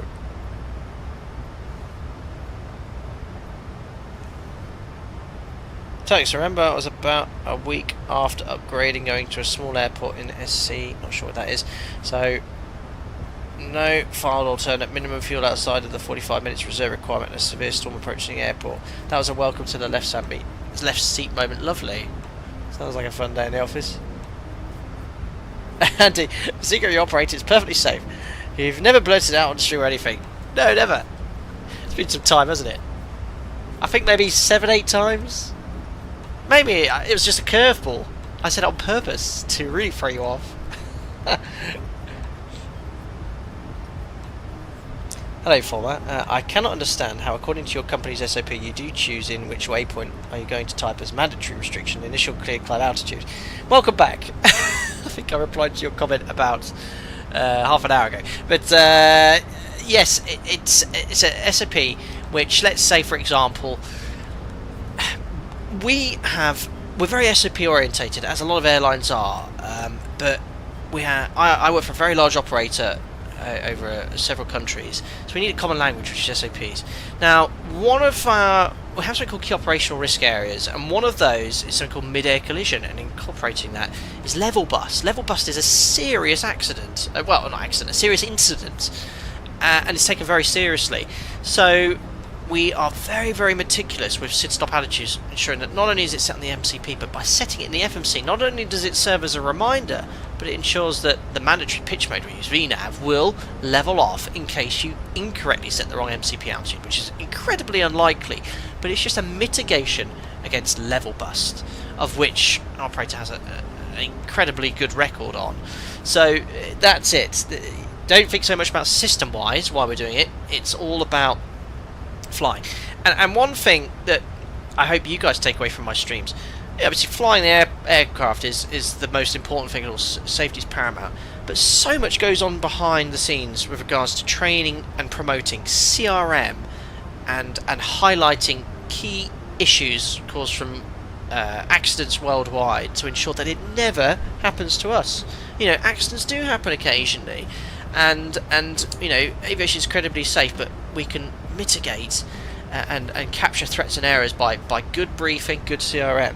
So my operator is so good at promoting this, and we have these things called key operational risk areas. So things like controlled flight into terrain. What can we do to prevent that from happening? One of the most common accidents at the moment worldwide, we've just seen it a couple of days ago with the 747 in Hong Kong, runway excursion. Okay, what can we do to mitigate that? You know, thorough briefing, handling techniques, you know, ensuring that you land within the required touchdown zone. So I'm really going off on a tangent here, I know, but it's something I cannot stress that all airlines are training daily for us guys, and one I'm a big advocate of promoting as an examiner and instructor. So I'm very proud to be involved in that process and ensuring that all of my colleagues and the aviation whole is as safe as it could possibly be. Anyway, let's now start setting up for the approach within 80 miles here, but it's something I'll happily talk about for a very long time. Right, FMC 250 below 100, it always defaults to 240 in the 737 FMCs. We can fetch the winds from ACARS. Whilst that's going on, we'll bring up the charts and the weather. So Cav OK 3 degrees, bit nippy, QNH 1012. Let's load in the winds, execute, let's put the QNH as inches of mercury, how dare it. We can also preset the QNH on our EFIS, so I can press this here and use my EFIS panel. You can see it there being preset 1012. You can also see it moving. Should really turn on MCP cam here, but yeah, look, 1012 you can preset there, and it's preset on the pilot monitoring side as well. I don't need the MCP cam anymore. Fixed rings, it's Cav OK, so landing on runway 19 with the surface wind of 140 at 10 knots. Put in a 10 mile ring. Oops, what have I done there? Oh yes, a slash. And a 4 mile ring. Let's now step through the star, making sure it matches what we see. So go here to legs and plan on my EFIS, and I can zoom in here, and now I can use the step function of the FMC. So the arrival starts here at Urkel, which is down there. There's no restrictions at Urkel. Next page we're going to go to Victor India 406, again no restrictions. 601 we must be at below flight level 110 max 250 knots. We then have Victor India 402. We then make a right turn in down to Mizop. Mizop we have a restriction max 230 knots 5,000 feet or above. That is all coded in the FMC. Now what we're going to do is then fly the MISOP transition. We might get vectors if ATC does come online. What else does this mention? So GNSS is required. So if we talked about GPS jamming here, Fox, yes, DME required. So yes, if we had GPS jamming, we couldn't fly this arrival.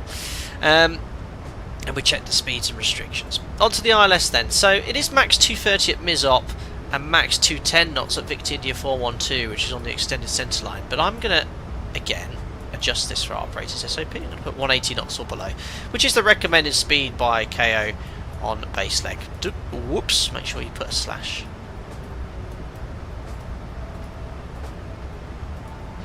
Execute. Great. 3,000 feet. We then have 2,700 feet, which is the platform altitude and the final approach fix at Foxtrot India 19, and then we go and intercept the ILS, which is 3 degrees down to the minimums. Category C aircraft 274 feet. So again, I can use my minimum selector and set. 923 274 above the ground. There we are. So barrier minimums. I can hold it down on my EFIS panel. Look how quickly that goes. Fantastic. It's even a little bit quicker than the real aircraft. 923. Hear me making those changes and then lots of little flicks. So it's a little bit different to the real thing, but it's very sensitive. So you've got to get it as close as you can to 9. Oh, I was 1 foot off. Amazing. 923. No terrain issues. 2,700 feet CMSA. If I have to go around on the approach, we'll do the discontinued approach procedure, but approaching the runway close to minimums. My go around actions will be push toga. Go around, flap 15, set ground thrust, positive rate of climb, gear up, 400 feet, LNAV, Victor India 413, left turn Victor India 414 with a maximum speed of 210 knots. We need to hold the flaps at 5, which will give us 185 knots. Actually no, flap 1 will be fine, that gives us 205 knots. So we can comply with this restriction. Climbing to a mandatory height of 5,000 feet. There we are, we briefed the ILS. Let's now look at the landing performance. Now let's see if there's any warnings about this slope. LVPs, taxi procedures, speed restrictions, other information, on-nav equipment failures. We've been talking about that today. There's not a huge amount here talking about the slope, but it is in our airfield briefing documentation. So, as I mentioned, there is a significant slope on this runway. As I mentioned it here, we've just got an average slope height. Oh, it's a very interesting, a non-standard width, 50 metres. Pappies, wingspan restrictions. Okay, so yeah, look, it's a long enough runway. We'll plan to vacate at Echo. It's 2,500 metres. I think the old classic flap 30 order break 3 is going to be absolutely fine. Go back to map there. 600 kilos to burn, 2.3 our alternate counters. We need 1.9, 600 kilos, landing at 64.7. Flap 30, order break 3, second detent reverse, and then we'll vacate runway 19 at Echo. And then we'll check out after we've parked the Lisium Designs Vilnius International. Would it now list have been very good? The OPT and the airfield brief shows all our runway slope information. I've actually never looked it up on a Jefferson chart before, I don't need to. Having more, I don't get the 180 knots restriction. Is it some SOP that you should be 180 on glide? No, ICAO recommended speed is 180 knots on base leg, and primarily for us it's complying with that recommendation, but also the 737 is a very slippery aeroplane. So if you're above 200 knots on the glide clean, it's very difficult to manage the energy. So it's another mitigation against high energy approaches.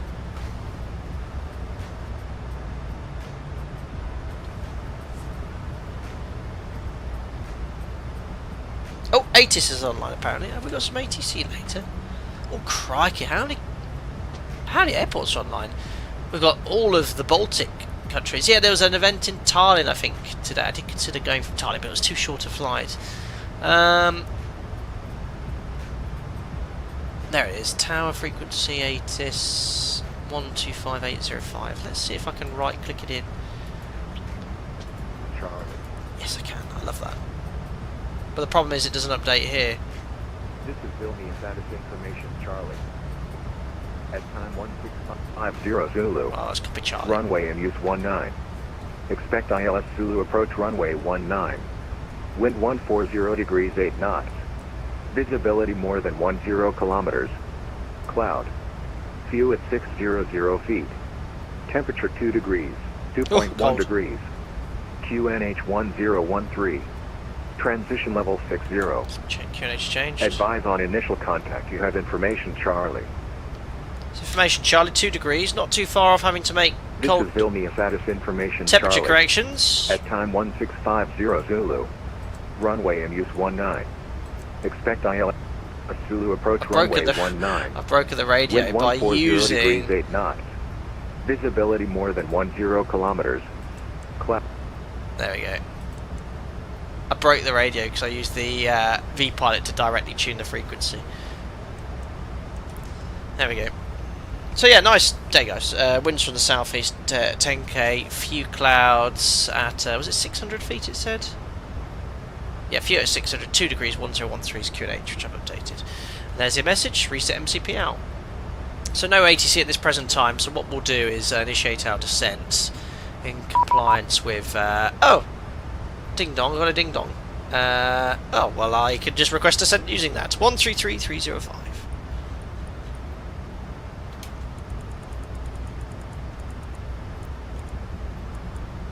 There we are, perfect. Vilnius, good evening. It's Alpaca 21 Victor November. Flight level 370 inbound to Boxu, and we are now requesting descent. Alpaca 21 Victor November Vilnius Control, very good evening. Recycle transponder code 6354. Squawk 6354. Alpaca 21 Victor November. So you can see how it holds enunciated because we've passed up descent, that's normal. Squawks in. Minimums, approaching minimums. Alpaca 21 Victor November, identified descent flight level 110, cleared Irkal 2 Bravo arrival, expect ILS Zulu approach runway 19. Descending flight level 110, expecting the Icarus 2 Bravo, ILS Zulu 19, Alpaca 21 Victor November. So 1109 is set, and we go VNAV. Ah yes, yeah, that would be minus 2G. Right, it has common V. It doesn't have common VNAV, so I need to use level change. Common VNAV wouldn't go to path like that. But that pitch down was way too aggressive. You'd be floating. No, you wouldn't even be floating. You'd be glued to the roof had it pitched down. Alpaca 21 Victor November, like and that. here is a shortcut for you from present position. Proceed direct to Mizop. Route direct to present position to Mizop. Very typical. Alpaca 21 Victor November. In the Baltic countries, if it's quiet like this, I had it the other day when I flew to undisclosed Baltic country, route direct to the initial approach fix. Happens all the time. It's great. So if I go here to plan, well, try to use the EFIS there you go. Happened to me the other day. Down you go. From top of descent, I got descent to 80, route direct to initial approach fix. Great. Stop trying to use the mouse on the EFIS panel. There we are. So now we need to think about our descent planning because of that significant shortcut. We're now 4,300 feet high. I'm in level change, maintaining a Mach number. I've noticed this with the iFly. It's really slow to update your path information. It's updating, but it sort of increases to the update and then stabilizes. Now it's decreasing. In reality, it's instant. It's an instant calculation to show you your path. So we're going to maintain Mach decimal 79 in the descent until we get to around 320 knots, and then we'll maintain that speed. What we'll do, we'll tell VNAV that we'd like to descend at 320 knots as well, so we'll update our path based off us transitioning onto that speed.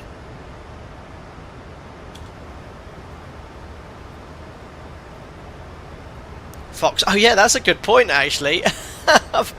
I've just willingly accepted this exceptional shortcut, which would probably take me right through Belarusian airspace, but I think we were nearly at Bravo Victor. At this time, we were nearly at high speed Boxu. is very appreciated. So if you can maintain high speed. Oh, we're back on path, look, so I can go VNav. We're good, we're good. If I'm perfectly honest, I didn't check, but there we are, we're still, there's the Kaliningrad, and there's Belarus, so good shortcut. Smoke 90101, I can see that Warsaw radar just popped in and joined the party. Just Contact about Warsaw radar missing the 135.450. airspace. Just. Have a lovely flight and request That's the corner further there. time on their frequency. Bye-bye.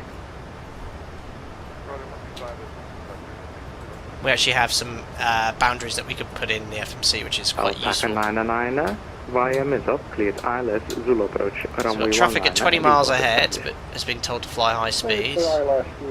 Keep an eye on it. 20 miles ahead.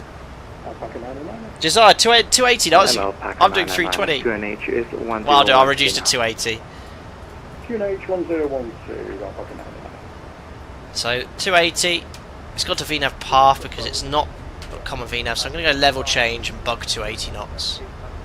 Sorry, I'm not using my MCP cam. There we go. And then 525, Vilnius control, very good. Evening, So, radar contact. You're doing 300, which is like brilliant. Well, I'll do 280 and proceed that will at least give us 20 miles there. So because I've put 280 knots in, the path's gone shallower. But because I'm using speed brake's very effective at these speeds. And one thing I've noted with the iFly, the speed brake is a lot better than it was. I think previously it was too effective, but now it seems pretty accurate.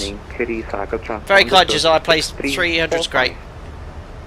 6345 is the one for takeoff. Having said that, I mean level change 280. It should be pitching up a little bit more to get to 280 straight away. It seems to be pegged at 300. It's slowly reducing. Easy 16 Echo, radar contact, cleared. Irkal Wuxian, yeah. YouTube chat, so you ship your pay cars. Descent flight level 120.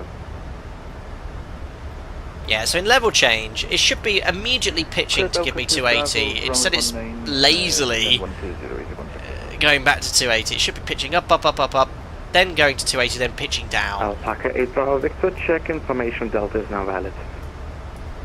Roger, we'll check this information delta, okay. Alpaca 21 Victor November, do you have information delta on board? Negative. We're copied Charlie, QNH 1013. However, we will take Delta now. Thank you very much. Delta, runway 19, ILS Zulu, Cav OK. Oh, it's at 3 degrees again.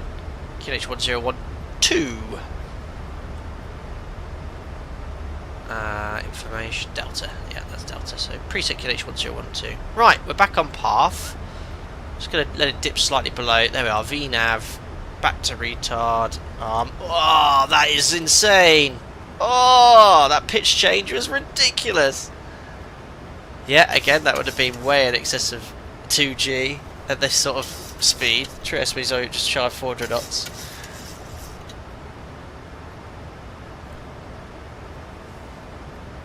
Wow. Alpaca 8 Bravo Victor, Perfect. correct information delta is valid. Thank Bang you. on path, And back descent on flight speed, level beautiful. 70. Level 70, Alpaca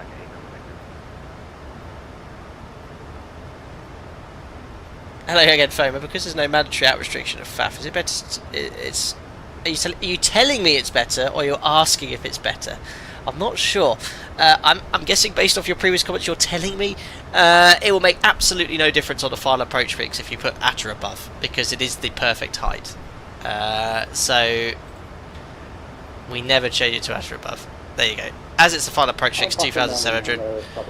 You know, if I was to delete it, unfortunately the iFly doesn't show predicted altitudes at the moment, but yeah, it will make zero difference. Continue approach, Alpaca 99. Oh yeah, sorry, you guys can't. Yeah, there you go. So 2,700, 2,700 is the FAF. Now all the others want to be at or above to ensure a CDA. There we are. But yeah, VNav is aggressive, selecting it as a pitch mode, and as it responds to the deviation, it's being far too aggressive. Alpaca 999, 8 miles from touchdown, contact tower 118.205. Thank you for joining the party, bye bye. Great to have some ATC, Tower, 118. and great that I do a lot of flights to the Baltic countries, guys, and it's a really fantastic Victor, descend to altitude 5,000 destinations to feet, visit. QNH1012. And I think they're well catered for on ATC with VetSim, so you should check out some of the countries here. Bobby was saying, is this sim update 4.3? It's 3, not running any beta version of the sim here. United 1156, Vilnius Control, welcome to the party. Recycle transponder 6344.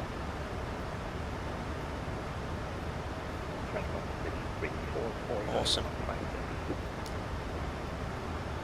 Fox, fantastic. Yeah, some good destinations, some different airports to fly to, especially for simmers.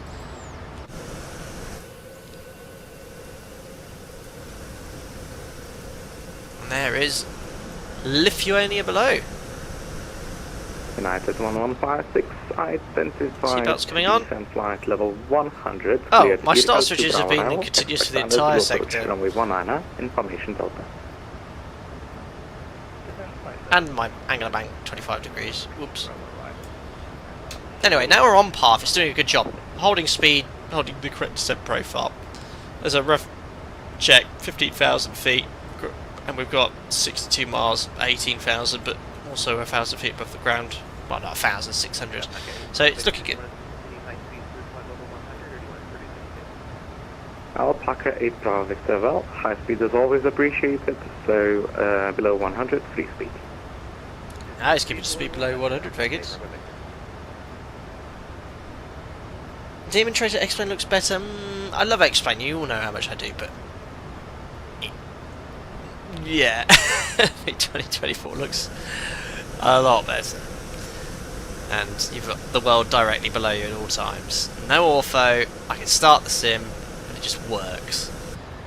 Easy one. I've had a lot of problems with X-Plane recently, and I still haven't fixed them. From present position, Leicester at middle. So I'll keep MCP cam up. Alpaca 21 Victor November, descend to altitude 5,000 feet, QNH 1012. So altitude 5,000 feet, QNH 1012. Alpaca 21 Victor November. So 5,000 feet set QNH 1012. I'll stay in VNAV. Passing 13,200, 5,000 feet. And the standby altimeter, which I can't set on my MCP, is set.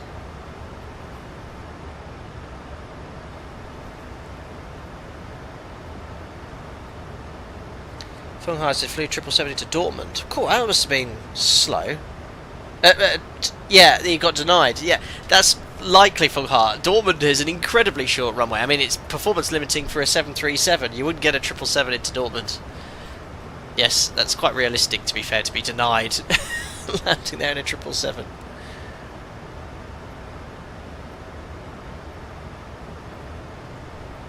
Awesome. Oh, the cabin sounds are really good.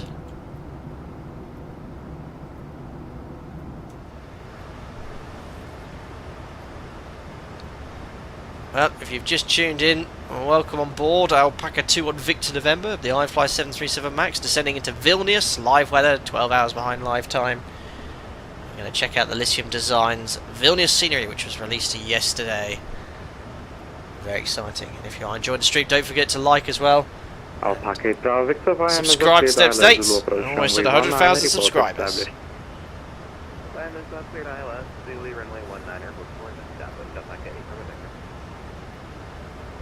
Oh, Demon Traitor, I explained it, you worked for me for years and years and years. Just of having this issue for the last 2 or 3 months where sometimes it works, sometimes it doesn't. I just sometimes can't launch a flight, other times I can, with no changes. It's just sporadic.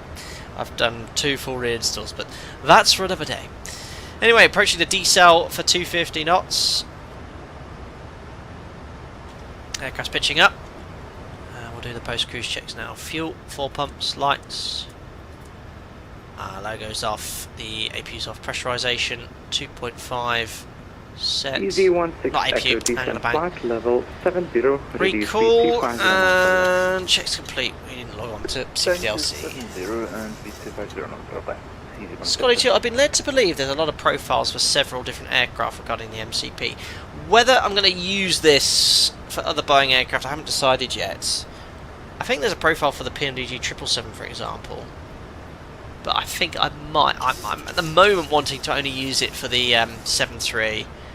So I'm going to try and remember the differences between all the different aircraft I fly.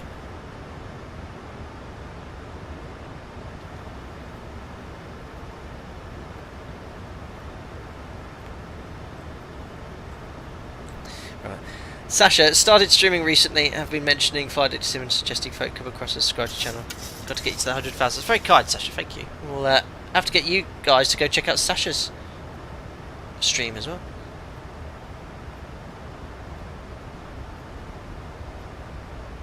Foma says, if you type 2700 FAF, the VNAV will place you lower than the glide slope. It won't, Foma. Foma.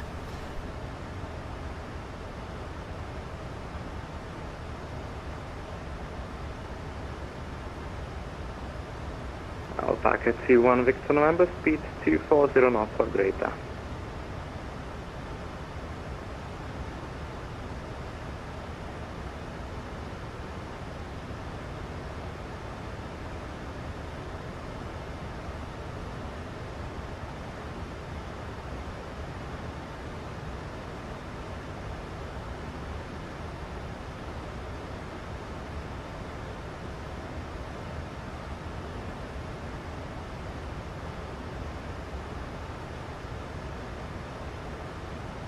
Sorry, yeah, Mike was muted.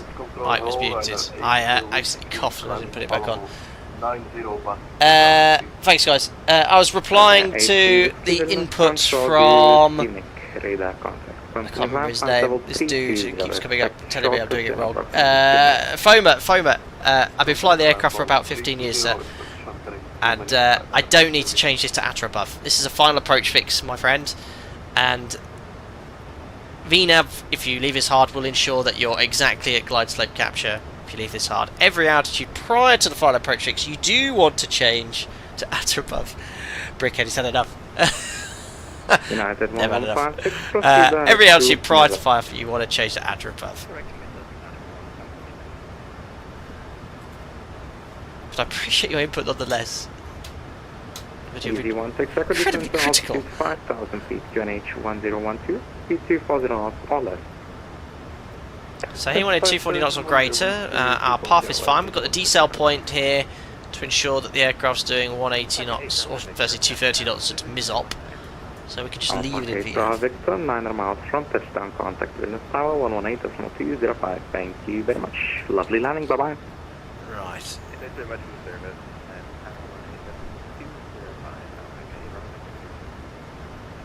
So approaching Ryanair 83 with MISOP. continue right turn. Not Proceed yet direct being to cleared for the approach. Been told to expect the approach, but the routing takes us to Victoria 412 on the extended centre line. Canadian 525, proceed direct to Valga. I'll approach on the ISFD. And did I? No, I never tuned the ILS. What a pro. And nor did I set the courses. Someone was watching this and realised that, and they wanted to see me burn. ILS active box 1 and 2 21 courses. Victor November, speed 230 knots, and cleared ILS Zulu approach. Runway 19 once established, speed 160 knots until 4. 230 knots, and cleared ILS Zulu 19 and was established 160 knots till 4, Alpaca 21 Victor November. So we're going to approach logic now, VNAV path. After MISOP we can step down to 3,000 feet. And the decel is going to start pitching up anyway. So looking good. What else? Yeah, the courses. I think United 115, 60, and flight level 70. all good, it's all good. Better late than never. So frequencies, range rings are in, idents. Why has it gone amber on the QNH? N1? Speed 250 What are you doing, aeroplane? What? VNAV path. Yeah, it is 5,000 feet or above at MISOP. It shouldn't be going N1. That was a bug. Interesting. Anyway, we're approaching 1 mile before MISOP. We can now, almost there, set 3,000 feet. Yeah, there's a few little quirks and bugs with the iFly. Again, with restrictions around VNAV, it seems to go into alternate pitch modes, like M1 as a climb mode. Anyway, 3,000 feet set. VNAV will never go below any charted restrictions, but it will now start descending. I've got the speed window open, so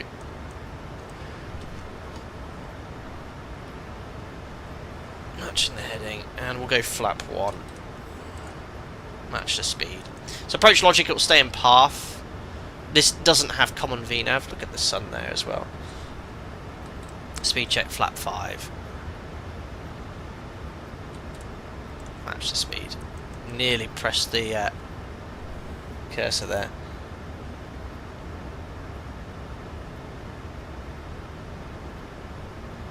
Beautiful. And my friend who was telling me not to set this to, or you must set this to at or above.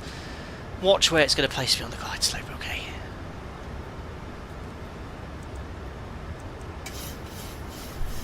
ET16 accurate speed to 30 knots or less. Now, I've been very critical of VNAV on this aircraft. It's had its moments, but it's putting us beautifully onto the approach as it would do in the real aircraft. This is looking fantastic. Well, assuming the VNAV isn't still being buggy, that's true. So flap 5. Did you copy speed to 30 knots or less? I can actually book 180 here, so it will add thrust now because it's an FMC speed to maintain that speed.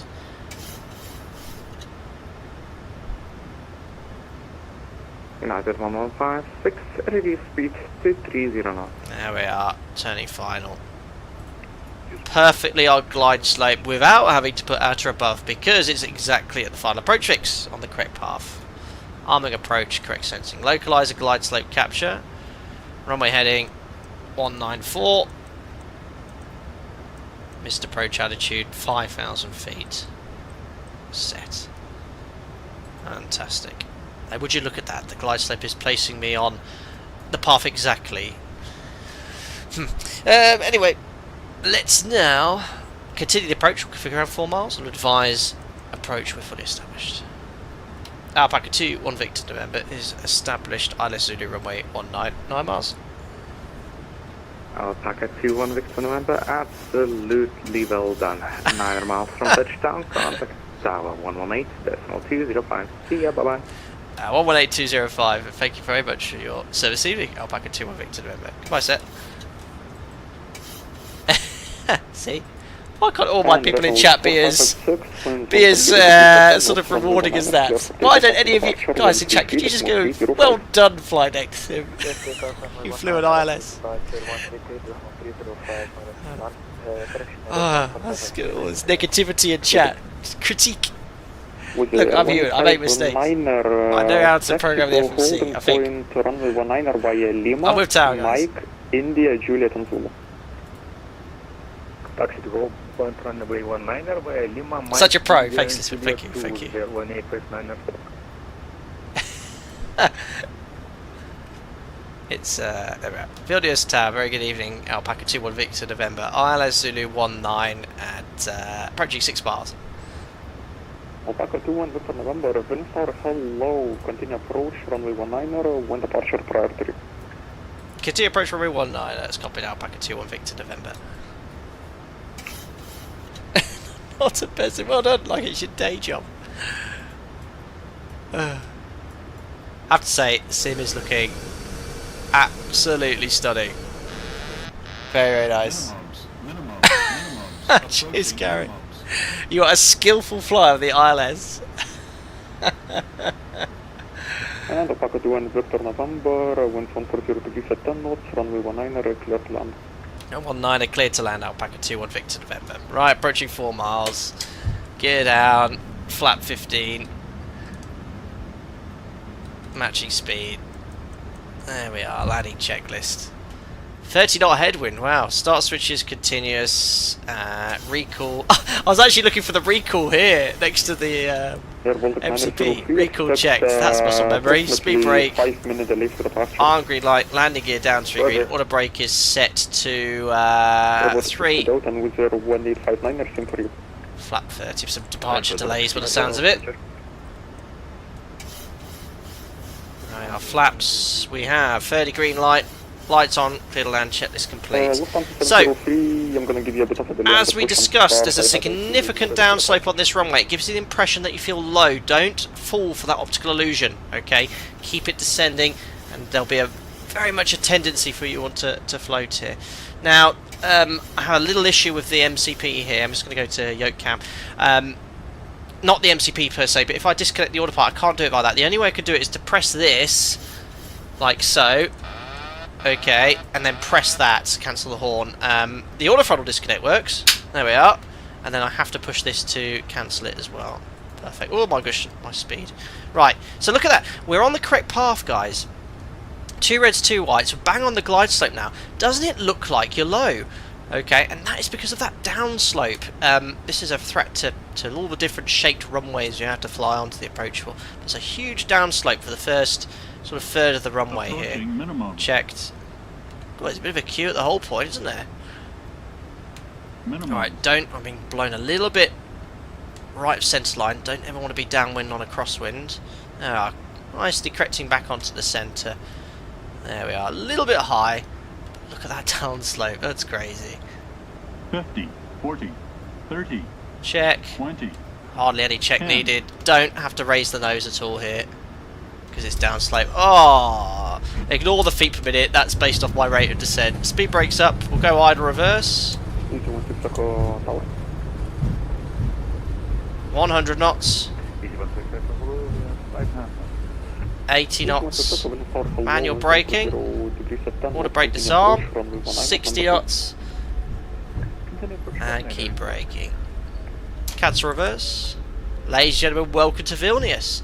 Yes, I forgot to mention before landing that rate of descent calculator is not very accurate. It's based off your barometric rate of descent.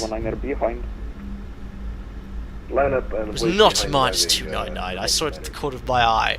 It was -1. Perfect. Thanks. I forgot your name again. Sander. There we are. Runway vacated. And welcome to Lisium Design Vilnius. Alpaca 2 on Victor November vacated, and on the taxiway. I forgot what the taxiway is called. Upslope here now, so I do need a bit of thrust. And Alpaca 2 and Victor November, welcome down to Vilnius. Take stand 22 next to your company, Foxtrot India Mike. Foxtrot India Mike, stand 22 next to company Alpaca 2 on Victor November. Very good, so stand 22, it's a remote stand by the looks of it, but we'll park next to our operator. Alpaca Airways. So you can see here stand 22. So via Foxtrot India Mike. So we're already on Foxtrot now. India's here, then Mike, and we'll face north there, and then we'll have a good look around the scenery as well. Good. So we'll do the clean up. So a bit up slope here. Transponder. Put that to out off. 2000. Standby, stow the speed brake. I forgot to start the replay tool, but never mind. Water brake to off, flaps coming up. Turn off the flight directors. 5-1, and where's my? Oh yeah, I'm putting the flaps down. That's why. Cleaned up the MCP. Flaps are now retracting. 27 knots maximum. No, 30 knots maximum. I'm doing 27. They could come off. That to steady. Lights off. Oh, can't see where I'm going. Probes off. I need to get an overhead panel next. There we are. Very busy here. Look at this. Got that EasyJet that was behind us, I think. The Wizz Air. Don't know what that airline is. And aircraft with no livery. Oh, did the Easy bounce? Oh, he's just done a belly up landing. Oh no, his gear has come down. Whoa. Oh, what's the nose wheel? Alright, so second left to India, we'll start the APU.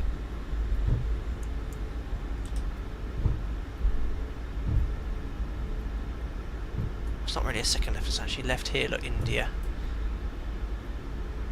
It's next to the Airbus. Those landing rate numbers mean nothing to me anyway. I do, it's a bit of fun bit of fun. But the one in X-Plane is very accurate. It's actually based off your correct landing rate. So he said in via Mike, which is, that's November. Yeah, here's Mike. Perfect. Beautiful.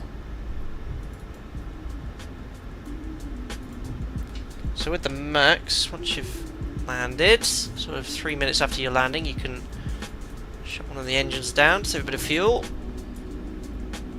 Master caution ELEC, as the RG goes to source off. Runway 19 clear for takeoff after departure, contact control on 133.305. And second right stand 22. Clear for takeoff runway 19 and after departure control on 133.305, Air Baltic 903. Let's have Easy, 16 Echo, welcome these down to guys. Vilnius, straight ahead via Lima to stand 33. Straight ahead via Lima stand CC, 16 Echo, thank you. Whoa, coming in a bit too hot. Sorry, I'm too busy trying to find these lights. Now we're on a remote stand. AP's on bus.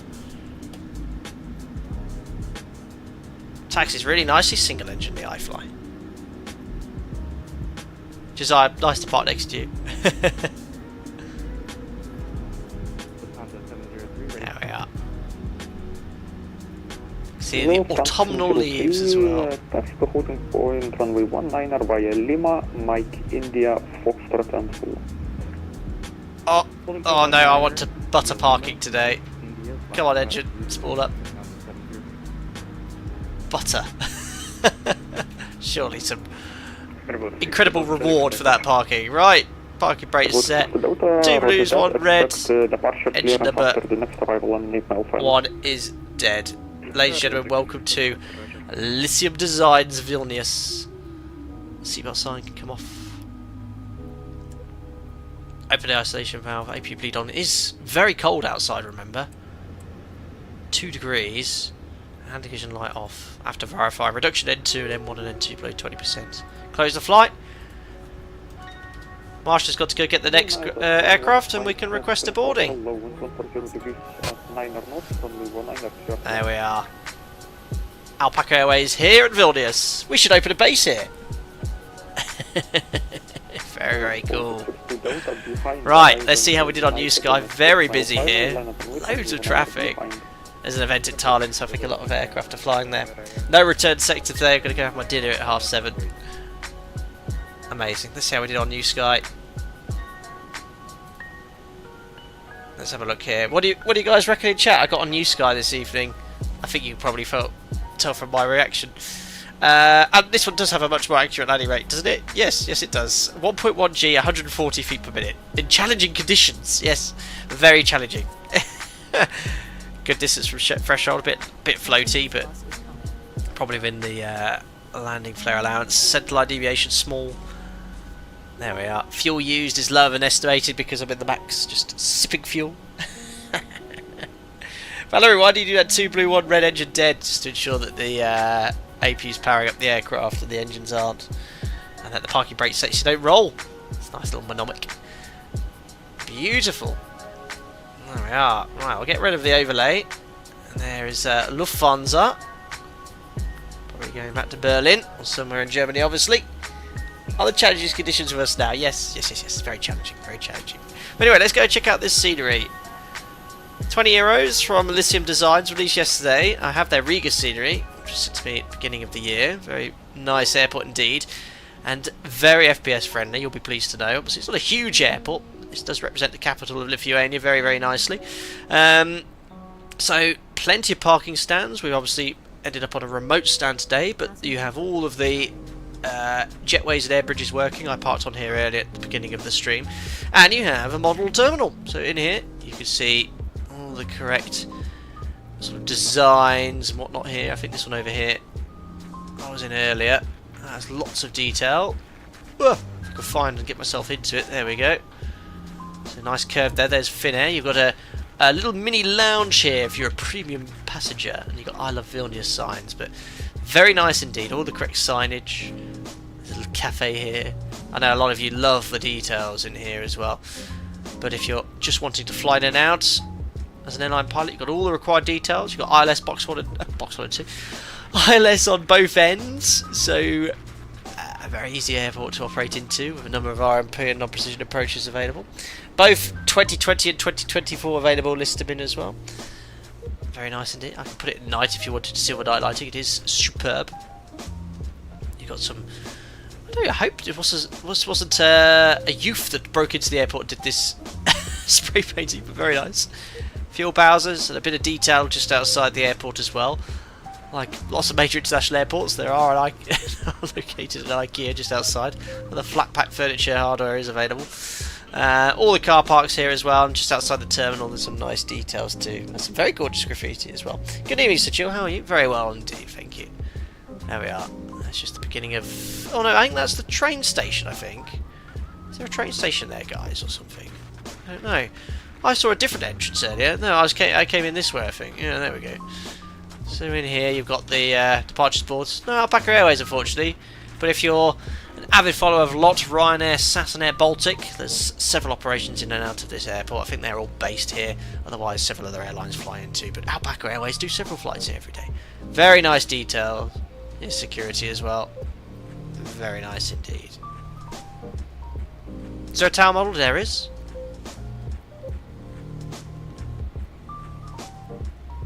Let's pop ourselves in here. Very good. We've got the two controllers here, standing, looking outside, making sure everything's good. You've got CCTV, obviously a static image, but there we are. You can see all over the airport. We are parked next to the Airbus, and a Fly 2 Sky about to get their takeoff clearance as well. So you do have a model tower. Very nice.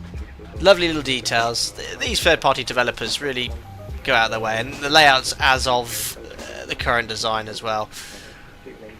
Very good indeed. So what else do I need to add to my quick scenery reviews? My scenery reviews are very brief, but the developers don't mind. I've always asked them. I always say it's not like a full radio review. There's some great radio reviews out there from dedicated channels that do such things. But I hope you usually guys like my brief reviews. But yes, released yesterday. Obviously, it's the capital, serving Lithuania, Vilnius International. You have all the great lighting features and the unique features of the aerodrome, the significant downslope, which is a big challenge actually, something you need to consider as well when you're operating into this airport. But yeah, Focus City, I'm looking here at the notes for Ryanair, Wizz Air, among others, 5 million passengers handled annually, which is great. But guys, we're going to roll things up today, but I often do not announce these things, but sometimes I do. But who would like to win a copy of this? I didn't tell Lisium Designs I do this, but it's from me to say thank you for you guys for all the support you give me. So I will give away a €25 voucher from any of the stores where this scenery is available. So Sim Market, Innie Builds and Contrail, I can provide vouchers from any of those stores. And I'll give you a voucher if you could be so kind to purchase the scenery with that voucher. That'd be really greatly appreciated for Lisium Design, who I've worked with only very briefly with the Riga scenery, but I'm very happy to support these very small independent developers who aren't as big as the major scenery developers as well. So this is on behalf of Lisium Designs to purchase the scenery. So what I will do is get things set up. I've not planned this. I've decided this very last minute. So let me just get Nightbot here just to make sure it's all not rigged. 100% rigged, yes. So if you are the winner of this voucher, you do need to get in contact with me via Instagram. You can message me directly or email flightsim@gmail.com.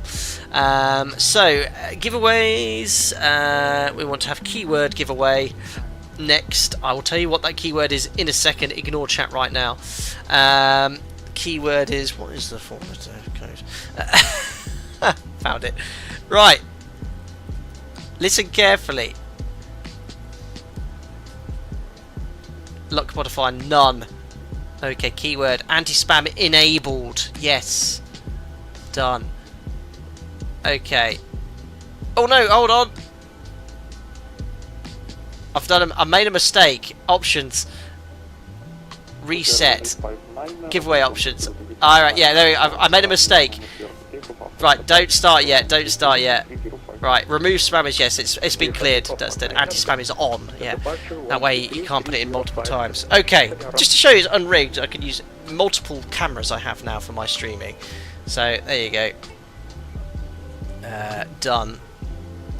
There we are. Right, now type in the 4-letter code for this airport, please. And you'll be entered into the giveaway. Only do it once. Very important. Don't do it more than once. Echo Yankee Victor out India. And you can do it right now. SG, you've got it. Yes, you've been the first one to be registered. There we are. SG, Ivan Marcin. Here it comes. Let me just show you it's anti-spam enabled, and I'm not. It's not rigged. There you go. Look. Look at it all coming in here. So as you type it in, it comes up on the list on the left. 34 entries. 36, 38. There you go. Only do it once, and then it's entered the giveaway. No more extra luck if you're a subscriber or a member. It makes no difference for a moderator. I always turn it on. There you go. Take your time. Take your time. As mentioned, if you are the lucky winner, get in contact with me via Instagram, DM, or flightsim@gmail.com. My YouTube homepage. Go to the About section, you'll find my email address there as well. There's the last passenger, walking very slowly with a copy of a bus magazine, Osmi Bus Simulator. Fair enough. Getting onto the Cobus 3000. You gotta love all these features, haven't you? And there was the iFly. A bit touchy, the aircraft today. VNAV was very aggressive, but ultimately on the approach, but exactly on the correct path as the bus reverses out of here. There was alternative directions they could have gone, but fair enough.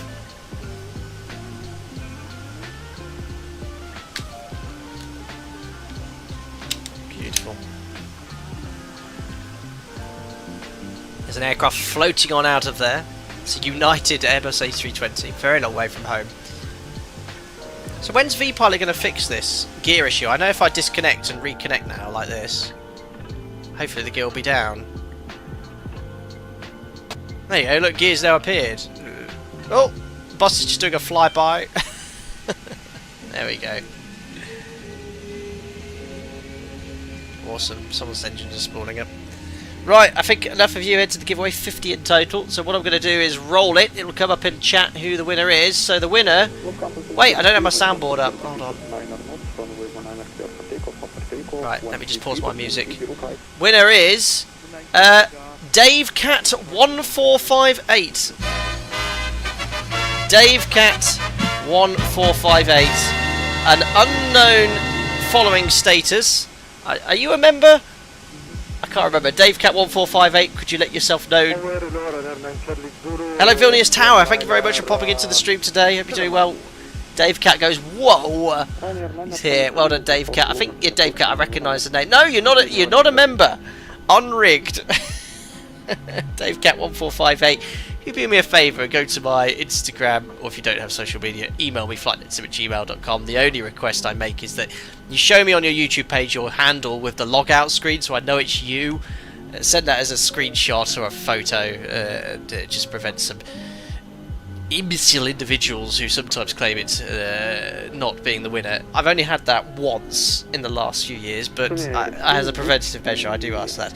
And what I'll do, I'll send you a voucher for an amount to purchase this scenery, if you could be so kind to get this for your copy of Microsoft Flight Sim 2020 or 2024, of which it is compatible with both. But yes, I did just see the Vilnius Tower. Captain Salty 957, welcome, thank you very much for popping in. Thank you very much for the ATC in Vilnius this evening. It was a fantastic experience to get ATC all the way from Top Climb from yourself and your colleagues, so thank you very much indeed.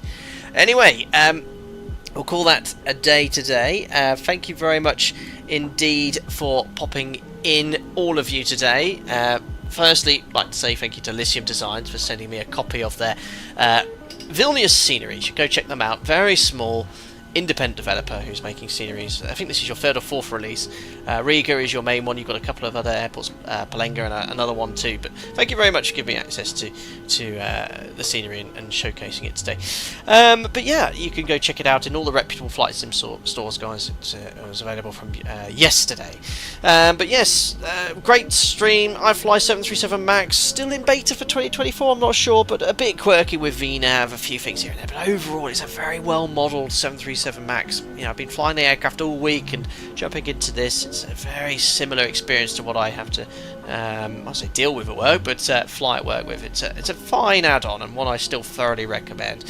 But yes, thank you very much to everyone that donated, gifted members, Itch It, Scratch It and Simbel. Once again, very generous of both of you. Indeed.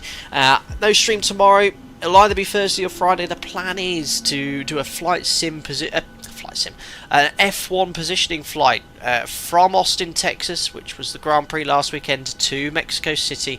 Some sort of cargo aircraft. I'm thinking the Avro RJ for some fun, or maybe the Inny-Bills A300 or the PMDG 777 freighter. I haven't decided yet. Maybe 2 sectors via Monterey on the way, or a single sector of 2.5 hours. But that will be Thursday or Friday evening from about 6 to 8 p.m. It'll be a later one, just to allow for some my friends on the west coast or west coast, west of me, America, Mexico, South America, to watch live. But very good. Battlefield 6 stream went. Yes, I might do another stream on the gaming channel, EYVI Assembly or something, possibly Thursday. I should stop saying that because I never end up doing it. But yes, maybe at some point Battlefield 6, we'll see. I have it on my Xbox. I haven't had any time to play it. But anyway, look, we'll call it a day. Thank you very much to everyone that popped in today. If you did enjoy the video, don't forget to like and subscribe as we run our way up to 100,000 subscribers. Share it if you could do. That would be greatly appreciated. Anyway, enjoy your week, guys, and I'll hopefully see you on Thursday or Friday. Take care of yourselves. Bye-bye.